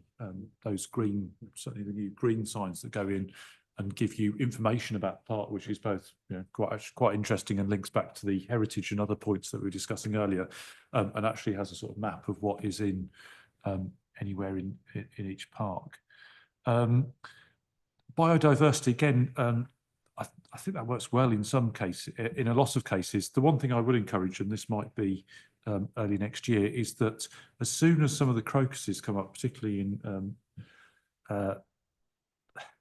Wormholt Park, soon that the mower seems to go straight over them. So I'd certainly encourage our grounds maintenance team, and perhaps this can be, going back to the previous item, can be put into the contract that the spring bulbs that have been planted aren't mown down as soon as they emerge from the earth, which seems to happen in too many cases. If I need to put that into the contract, Chair, we've got the wrong contractor. So right. They really should know, But anyway, what they're doing. But it does seem to happen a little bit too often. But to come back to another theme, I think we've discuss separately, Mr. Rosebeck, is that paddle tennis seems to be like absolutely booming. Clearly, it's not necessarily a thing where we need to necessarily use space in parks, except to the extent that there is space to do that. But obviously, that's something possibly in parks if there were the space, or elsewhere, that we should try and do something about, I think, to provide some public courts. I know there are a lot of private courts around the borough. There is also a very good paddle tennis. I think Rocks Lane in Chiswick has a very good space there. But if you actually look up public paddle tennis courts across London, that seems to be quite a massive one, and there aren't any elsewhere. So there don't seem to be a relative sparsity of them elsewhere, even though it does seem to be extremely popular. So it may not be in parks, but you know, if there is space in parks, well, maybe that can be given some priority in due course. So sorry, just leave. So interested in your answer, first of all, to a few of those points, if any. Certainly we'll take your point back with our regular meetings with the law enforcement team around locking times.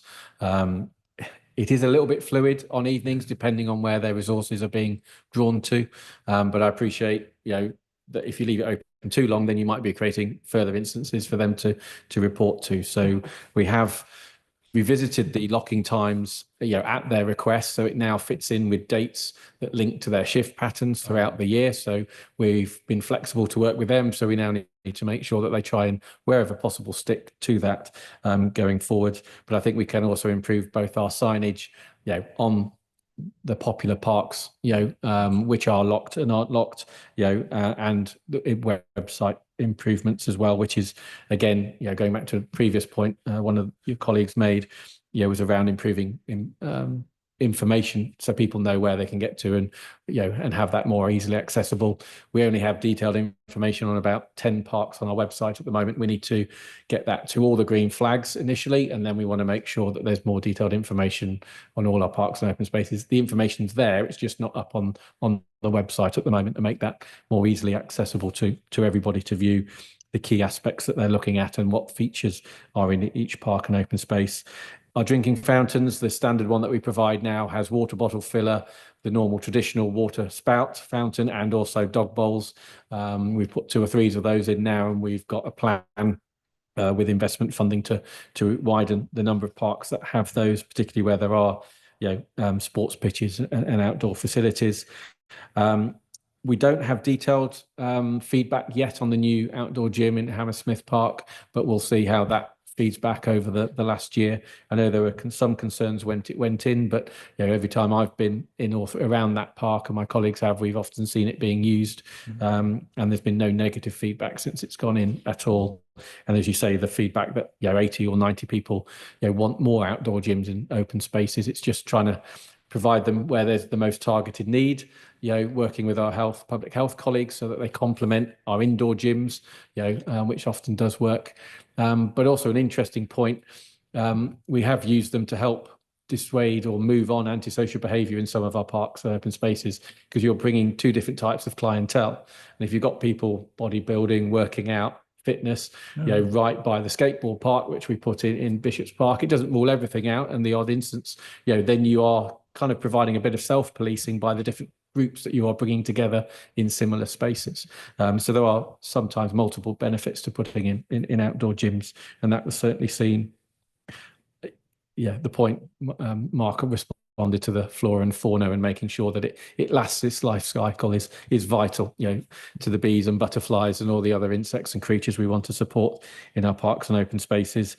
And we are carrying out a detailed review of paddle opportunities in the borough. The LTA have just launched their own paddle strategy now. There are 300 courts currently in the country, and they want to get to 3,000, you know, in the next 5 to 10 years. That's their aim. They are now the adopted governing body for that racket sport, and they've got a development plan to achieve that. We have a very strong partnership with the Lawn Tennis Association. Myself and colleagues were meeting with them just last week, and paddle was on the agenda, and looking at a short list of opportunities that either we can look at providing, you know, or others working in partnership could provide public play and tennis, hopefully during 2025, if 1 or 2 of the ideas that we have come off. But no, it's certainly something I'm keen to see. It has a wider appeal to more people than just tennis. It's easier to pick up and play. You play in doubles, it's more social, and you can play, from 8 to 80 a lot more easily, than you can tennis necessarily because of the rebound walls and everything else for that sport. So yes, the private market has jumped on it already with the demographics in our borough. We need to make sure we provide that. Our colleagues at Rocks Lane did try to provide that in Bishop's Park, but they didn't follow the proper procedures and policies. So they actually had to take it down and move it to Chiswick, ironically, 5 years ago. We now need to work with them to see if they can achieve proper planning permission this time before they go and put the courts in, due to the growing demand and the changing culture and atmosphere possibly around paddle. So yeah, we will have a number of operators, hopefully, who are keen to deliver that in our borough. So hopefully that picks up most of the points you mentioned. No, that's great. Thank you very much. I mean, thank you very much for the presentation. I think there's been, obviously, as with all of the things tonight, but a lot of interest in that. I think we've all very invested in the parks. Great to see a good response and that there's very good feedback. I mean, I think just to note the points that obviously we've made, a lot of issues around safety, which obviously you've heard around lighting. Could there be increased CCTV? I thought it was a very important point about the diversity of response, and clearly to the extent that you can work to change the diversity in terms of ethnicity and age, that sounds like that would be a good thing to ensure that we're capturing everyone's response, sort of a broader range of diversity and inclusion there, I guess. Mentioned some points around toilets and sort of general accessibility. Won't go further into those, but I think that was important. Interested in whether there could be more volunteering, particularly sort of corporate volunteering in the parks. I think we mentioned Ilbrook Common a couple of times as a particular instance of issues perhaps around safety.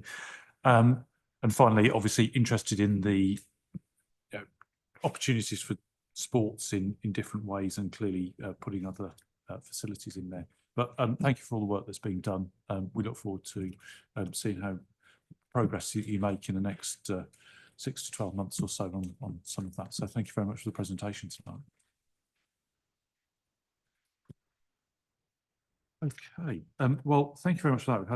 We've had a final item on the agenda, substantive item to now, is the new local plan for Hammersmith and Fulham, and we are very glad to be joined again by Matt Patterson, Head of Spatial Planning, to give us a short intro into the item.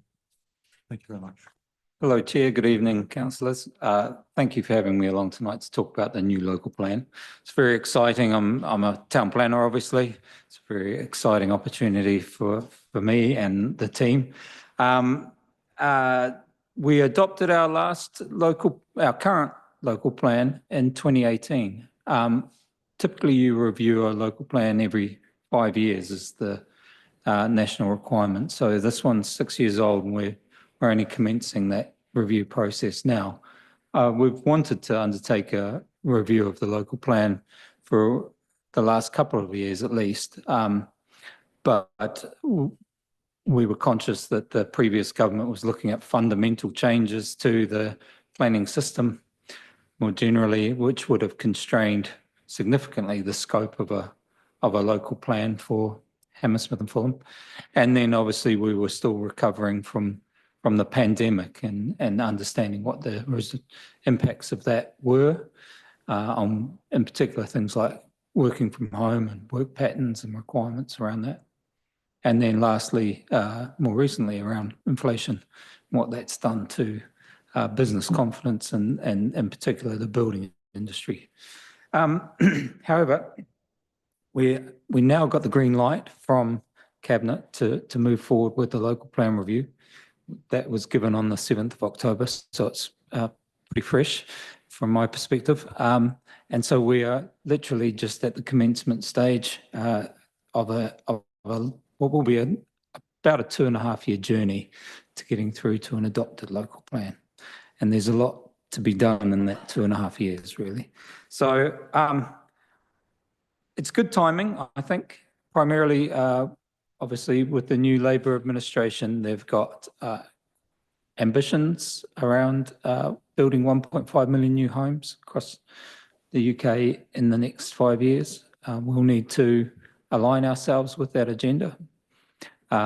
Likewise, they've got ambitions around economic growth, which align with our new industrial strategy. And obviously, looking at changes to affordable housing as well, prioritising social housing, which we have an acute need for within the borough.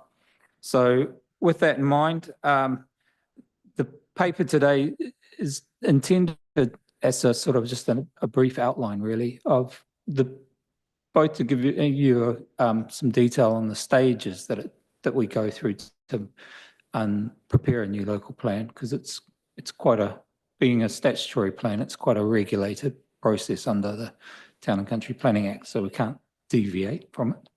And so it's just to outline what those key stages are, and then some of the key issues we'll have to grapple with as we go through that process. So just to give you some key highlights, obviously the first stage, and we've already commenced this work now, is on gathering a detailed evidence base. We'll prepare probably about 20 odd technical evidence-based studies to support our policy position. And there'll be locally tailored studies. So things that are already underway, like an employment land review, look specifically at current economic conditions within Hammersmith and Fulham. It looks at Hammersmith's, we have a surplus of office floor space within Hammersmith, but then we've got places like White City that are doing very well and have a different need, rather than for office, but for lab and other workspace, maker space up there. And then you've got the likes of Olympia that's going to be delivering lots of cultural floor space. And then the likes of Earls Court are coming forward for a significant R&D floor space, but a mixture of floor space as well. And we need to understand how that works for the economy of Hammersmith and Fulham as a whole, so that we don't get areas that benefit but at the expense of others. So we're doing an employment land review that will look at those particular issues. We've already commenced work on a student accommodation study as well, to understand. We know we've got obviously Imperial and others, but there is significant demand at the moment for new student accommodation, but that would be at the expense of delivering sites that could deliver general housing need as well. So we've got to be mindful of the balance that needs to be struck there. And likewise, we have had and still are having significant demand for hotel bed spaces. And so we've commissioned work on that to understand exactly what our role is in meeting London's hotel needs, and whether we need to provide further hotel space, where that should be ideally located if there are deficiencies and the like. Those are just some of the evidence base. We'll go into, there'll be evidence on tall buildings, where they're best located, character assessments of places as well, flooding, all the usual things. So it's a very detailed evidence base. And we use that evidence to then inform part of the policy as well. But often there's choices to be made. It may not be choices around how much housing we have, but more where in the borough that housing could be met. So those are the sorts of options that we come forward, and those will be outlined in sort of the draft plan stage. We outline those big strategic spatial options about where we might want to manage and how we might want to manage that growth moving forward. And we seek people's views and opinions on that. And then based on that feedback that we get, we then refine that further, and we take that into a draft plan stage. That is essentially the plan that we would want to adopt. Could we adopt it as the local planning authority? However, it then needs to go through a formal examination and public process. And that's the Secretary of State appoints an independent planning inspector, and anyone that has an interest in our local plan is pretty much given the opportunity to come along and challenge those bits that they wish to challenge of the local plan. And it's for the inspector to determine whether we may need to modify our plan to take account of those views. We obviously sit on the other side and will robustly defend our position, but often the inspector is quite lenient with some of the comments we receive, and will look to us to make reasonable modifications to the plan before we go forward and conformally adopt it. It is a long process. Like I said, it's about 2 to 2.5 years. And the initial stage is all about early engagement with the community. So we will be commencing a process of early engagement, mainly around growing people's education about what a local plan does and equally doesn't do. So it's not going to address potholes or other things like that. It's about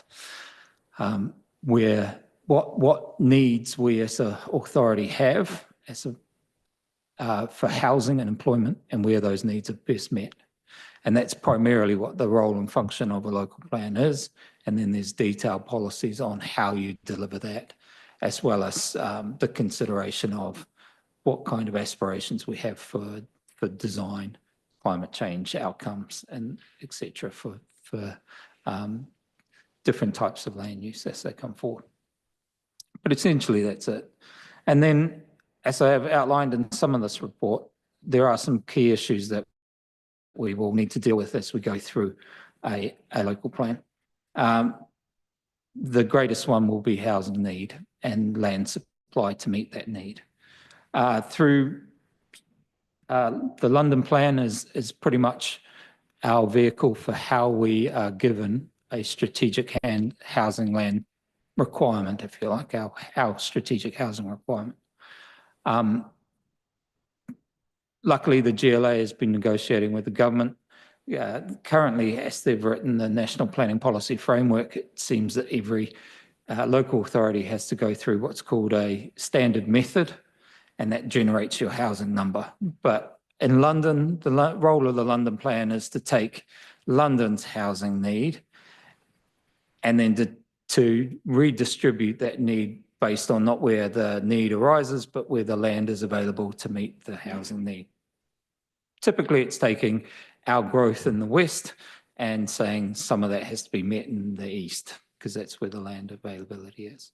And luckily, the current government has said yes to that proposal. And so the GLA is currently working through what our strategic housing requirement would be, given that the uplifter will be somewhere in the region of about 30,000 new homes for Greater London as a whole. So we'll go from 50,000 to 83,000 across London per annum. As I set out in the report, our Hammersmith and Fulham strategic housing need has gone from 408 in 2008 to now 1,609. So essentially a fourfold increase. It will not come down as a result of what the GLA provide us by way of a strategic housing requirement. It will go up. How much it goes up? If we run our standard methodology under the requirements, it works out at about 2,500 homes per annum. To give you a context of what that means we would require 1 Earls Court every year for 15 years. That's the scale of the challenge that we have to deliver. So we're hoping it's a more manageable figure than that, but it certainly won't be below our current housing target of 1,609, which we are meeting in nearly all regards. Alongside that, obviously, as a local authority, we've issued and are addressing the sustainable development criteria and our declaration of a climate and biological emergency. And so we will be, previously we've developed more recently a climate change SPD, supplementary planning guidance. Some of that was what we could require of developers. Some was a nice, if you could kind of, we'll take the nice bits and say, actually, no, we're going to make those policy requirements now. There'll be the minimum requirements that you have to meet through your new developments that come forward. Alongside housing, we need to balance housing with new economic growth across the borough as well. Ensure we have the homes and jobs that we need for the future as well. The jobs are equally important, and it limits people's need to travel as well. So the more jobs we can create in the borough, hopefully the more opportunities there are for local residents to access those jobs, and the more sustainable it is for travel, so that Mark doesn't have to build new roads or new infrastructure. We are blessed, as we've heard, about our parks, but we're also blessed in terms of our heritage across the borough. And we need to look at how we balance delivering new growth across H&F with how we manage our historic environment and the assets that we have, are custodians of. And we need to look at our quality of open space, because with the addition of all those housing, it will put pressure on our parks and open spaces. And where opportunities arise, we will create new parks and spaces, certainly within schemes like Earls Court. We are looking at creating a significant space within there so that it doesn't place all of that demand and pressure on our existing open spaces. But in some instances, with incremental growth across the area, we will see demand increase for our parks. So we need to ensure that development contributes to the upgrade and the quality of those parks to make so that they can deal with that additional capacity. And lastly, we need to do a lot more around promoting sustainable travel across the area as a whole, so that when new development comes forward, the expectation shouldn't be that, you know, the car is the means of access, but more sustainable modes of travel. And then finally, just ensuring that we understand what the needs are across the area for new social and physical infrastructure. We're at an interesting time where school rolls are dropping, but it's a cyclical thing, really. And we know that over time, there'll be demand for new school places or a change in how we deliver certain services. And certainly, as a result of the pandemic and other things, there is a greater need for, as we know, outdoor sports, but indoor sports and leisure facilities. And we've talked about some of those this evening. We need to ensure that the plan makes provision for those and we secure those as part of the development as we go forward. But there's other things alongside those: nursery provision, healthcare, and the full gambit of community and social facilities that we need to consider. So that's sort of a flavour of where we're going, and some of the, just a tidbit of what we will need to grapple with as we bring forward a new local plan. So, and like I said, we're just starting out on that journey. So thank you. Thank you very much. No, I think we thank you very much for the report and for the talking us through it. I think that we appreciate your setting the framework a bit and the sort of timeline for that. So it sounds like we're, as you say, in the foothills of a great adventure with this. Councillor Lang, did you want to start? Yeah, thank you very much. Obviously, this is, you've just got the green light, haven't you? Did you say that just in October? So it's just a month ago. But it strikes me with what you're saying, at some point we will need to know more detail, because it's kind of an overarching framework, seems to me, this local plan. And then we've all these other plans that we've got, and we've talked about some of them tonight, how they fit into it. And I'll be interested to see how our industrial strategy plan, which is quite innovative, I mean, you mentioned that in your report, but it is, how that fits in. Because even at this early stage, I'm a bit confused. So I think it would be helpful for that, but also for residents as well, to understand that if they're asked to consult on something, that it's actually impacting into this plan, but then it's into this overarching local plan for Hammersmith and Fulham, which I think is a great opportunity, actually. You hinted at that. I just want to ask you just a bit about the housing. Did you kind of say that there's a London plan, so therefore that's the number of houses, so therefore it would be different in Ealing as opposed to Lewisham, depending on what land is available? So how do Hammersmith and Fulham look in regard to that with land that's available? Is it low, medium, high, to contribute to this exciting opportunity for building affordable housing? We need that in this country. We need that in London. So I just wondered where you see that. Thank you. So I'll take the last question first. Yes, everyone has a very different housing figure from the London plan. Typically, like I said, our strategic housing requirement is very high as a local authority in Hammersmith and Fulham. It's much higher than elsewhere, and it's primarily based around housing affordability as well. We're penalised because our housing is not affordable, and therefore we need to provide more. And so our housing number and our demand increases. We are a very, very dense borough. In reality, places further out of zone 1s, 2 and 3 can provide more housing. They have the land availability to do that, and their housing need tends to be a lot lower. So places like Harrow and Hillingdon and the like out west have land available to meet greater housing need than they're generating, if you like. So the role of the London plan is pretty much to reallocate our housing growth and put it as much as others can take it. It's all based on a housing land availability assessment that happens. I think we're at a sort of tipping point in Hammersmith and Fulham in that we rely heavily on turnover of land, brownfield sites coming forward. And when you get to a certain number in your housing requirement, there isn't that turnover in brownfield sites to meet your need moving forward. We just don't have an Earl's Court coming forward every year for the next 15 years. That's the reality of it. So our ability to meet our housing need is very constrained in that regard. So that's the conversations we're having with the Mayor of London about the reality of us being able to deliver a higher housing number. Through our current local plan, we obviously highlighted a number of regeneration areas, but we've been delivering on those.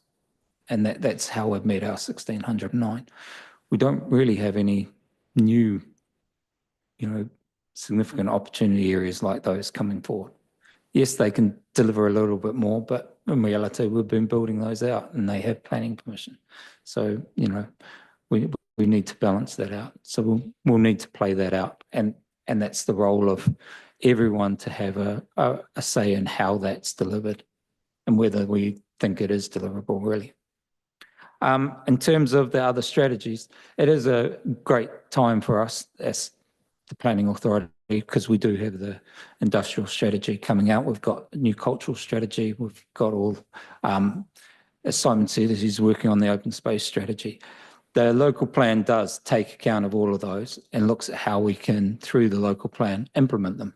That's the role of the local plan. So it looks at all of the council's existing strategies and how we will implement those from housing through to our housing strategy, through to our industrial, through to our parks and open spaces, and through to our transport strategy as well. So it is the vehicle to bring all of that together because it is as you say, it's an overarching plan for how the borough is going to develop and grow in the next 15 years and what's required to help us support that development and growth. Yeah. Thanks very much. Councillor Borden, did you want to come in? Yes. Okay. Councillor Collins, yeah? Yeah, it's I was kind of interested because as a sort of long-term resident of this area and then, having an interest in this type of area, one thing that's been, I just wondered how you're going to balance this with the social implications of what's been happening in these kind of areas over the last 30 years. Because, you mentioned nurseries, but there's a large number of grandparents whose kids have moved away because they couldn't afford a home here. And there's a breakdown of, social cohesion. There's families separated, this kind of thing. And I'm just wondering how much of your planning, spatial planning, is actually taking into account the human factor and, in terms of health, because, when you've got these high costs and you talked about density. So I know places where there's several people living in a house with one bathroom to try and cover the rent. These are health risks which affect all of us. And it's almost, if we don't take into account that balance of social aspects, health, people, communities, you know, it's great to have people growing up in a borough for 15 years, but then if they have to move away, you know, you lose that side of society, and you just have a transience. So I'm just wondering, how does that sort of fit in with the planning? Yeah, so we have obviously a strategic housing requirement and a number, but then we use our housing strategy to say what is the makeup of that housing that we want to see come forward. And obviously to target some of those social inequalities that are happening, we take what's in the housing strategy and we feed that into planning policy essentially. So we are looking at more, and we'll take the industrial strategy as well, about more innovative housing to meet people who are working in the borough but can't afford to live in the borough, as well as those with acute housing needs as well as the issues of overcrowding. Ideally, the more housing we can provide, the more housing choice there is. But we are at a stage where, you know, it's a balancing act really between how much more housing we can actually get in the borough in general. So yeah, it's difficult because that's part of the issue we have is the unaffordability of housing in the area. But at the same time, that high land value drives a lot of benefit for us in terms of being able to secure wider improvements, higher design quality standards, those sorts of things that we expect of new development to come forward. So it's kind of double-edged sword at this point in time, you know, and some of it will be because we can get new development, generally investment in the area. We can secure some of those other social benefits that you may not be able to do, certainly outside of, you know, zone 1 and 2, they find those more difficult. And so, yeah.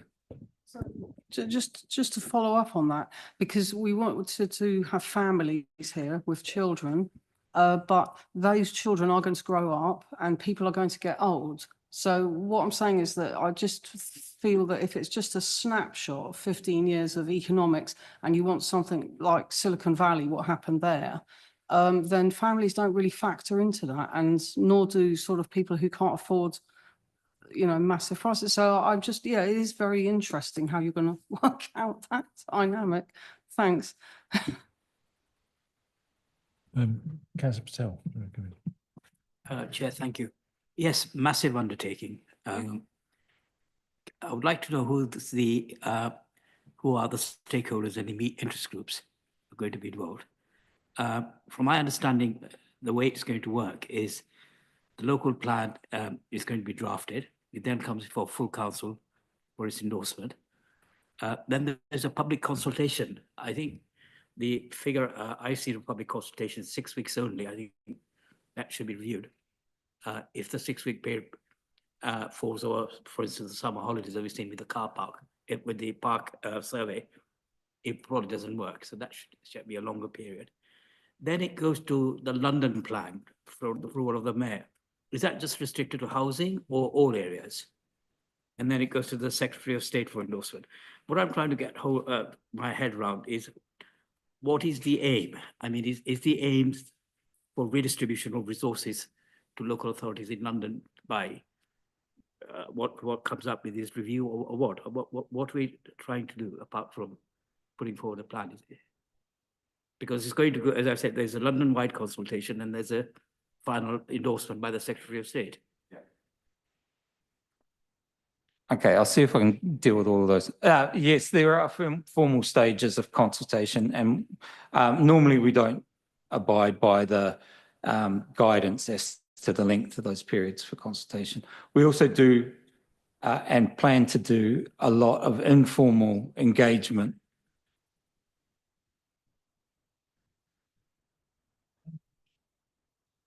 You're right. That's right. Yeah. And that's right. We plan to do a lot of informal engagement. And when you ask who the stakeholders or interested parties, it's everyone in the borough should have an interest in the local plan, because it will affect everyone.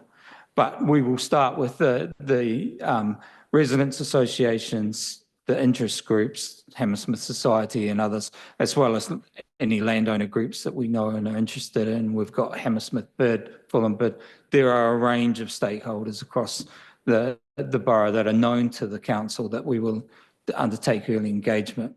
But we're already working with our digital team, because the local plan's about 300 pages long. We know that most people engage now with social media via phones. They're not going to read something that's 300 pages long on a phone. So we're looking at how we can engage people in sort of, I don't know, the digital sound bites that you would want, so that they can grasp what the local plan is relatively easy by reading the phone. And if there are areas of interest, then they can delve further into those, and you can give feedback via the phone as well, so that we'll capture that data and who's wanting to be engaged. We'll look at also, we've published our statement of community involvement that sets out these new ways of how we'll consult, but in particular around targeting hard to reach groups. So we know, we are planning for the next 15 years, but what we do now affects, what happens in 50 and 100 years' time. So we need to we need to get the youth in Hammersmith and Fulham to have a voice, and because it's their plan for the future. It's not really for the vast majority of us. By the time this development starts to come out of the ground, it's their housing that they're looking at and their job needs that we're providing for. So that's where we need to look towards. In terms of why you consult the mayor, it's over everything. It's conformity with his London plan in general. And in successive London plans, it's become less and less a spatial strategy and more dictatorial in terms of what London should be doing more generally. So we tend to push the boundaries with the GLA on certain matters, and the mayor may have a say on certain things where he would like us to better reflect what he's written in his London plan rather than how we'd like to outline it in ours. And then the Secretary of State is conformity with national planning policy, ensuring that essentially it's a balance and checks, ensuring we are delivering, or that our plan is sound and how we intend to deliver those housing numbers and the employment numbers that we set out. That's primarily what the independent examination is about, and why the Secretary of State sits in that role, is to provide the sledgehammer to say, we don't believe you can deliver that. You'll need to go away and find more housing sites or do something else. That's primarily that process. But overall, the local plan is about meeting our needs for the future. And we do need a plan for how we will go about managing our development and growth needs. And that's primarily what it aims to do and what it needs to do. And it needs to provide that in a very clear and coherent strategy that's digestible by all across the borough. And that's essentially the take-home message. Thank you very much, Councillor Borland. Thank you. I think that your points on how we package this for public consultation is really important, because I personally find the scope and the potential impact of a project like this, I find it almost kind of overwhelming. It has such huge potential impact on the community and the place that we all live. And the only other point I was going to make is I would urge you to think about, have community in the forefront of our minds. And because I do think that I understand that density is really important, but we no longer seem to have any streets built, and it's a lot of kind of identikit. I walk along our riverside, and that's where a big chunk of brownfield, historically Fulham especially was very industrial, and one by one a new same old thing, and at night there's no lights on, so there's very little community. If you go down to, this purely anecdotal, but down in Imperial Wharf, like a lot of the businesses, a lot of the restaurants struggle to have enough custom. Well, there should be there should be families, there should be young people, professionals, there should be a whole range of people living there that want to eat out or want to, you know, want to buy something in a little shop in the local shops, but it's a little bit of a lack of community down there. So whilst density is really important and homes are really important, I'm not sure there's much point having homes with no communities, because, you know, we don't want to live in some kind of Hong Kong style, you know, worker ant bubble. We want to, you know, live and communicate with the people that are around us. So yeah, I would just urge you to think about, yeah, building communities as well as homes. Yeah, and I think as a council, we recognise that, and in particular, you know, that's why we've now been moved from the economy directorate. We now sit in place, and I think that brings all of us together who have a responsibility for community in place under one umbrella, under BRAM, and it's about exactly that. It's not just, you know, planning by numbers, but we are looking at place and identity within those areas, and comprehensive planning for place as well, looking at the interrelationships of all the elements of what council does, as you know, on the ground, to understand exactly what our influence and role is in creating those places, and looking at, you know, my role was in the land use side of things, whereas Mark's in the travel and transport, but we bring all of those elements together to ensure coherence in place.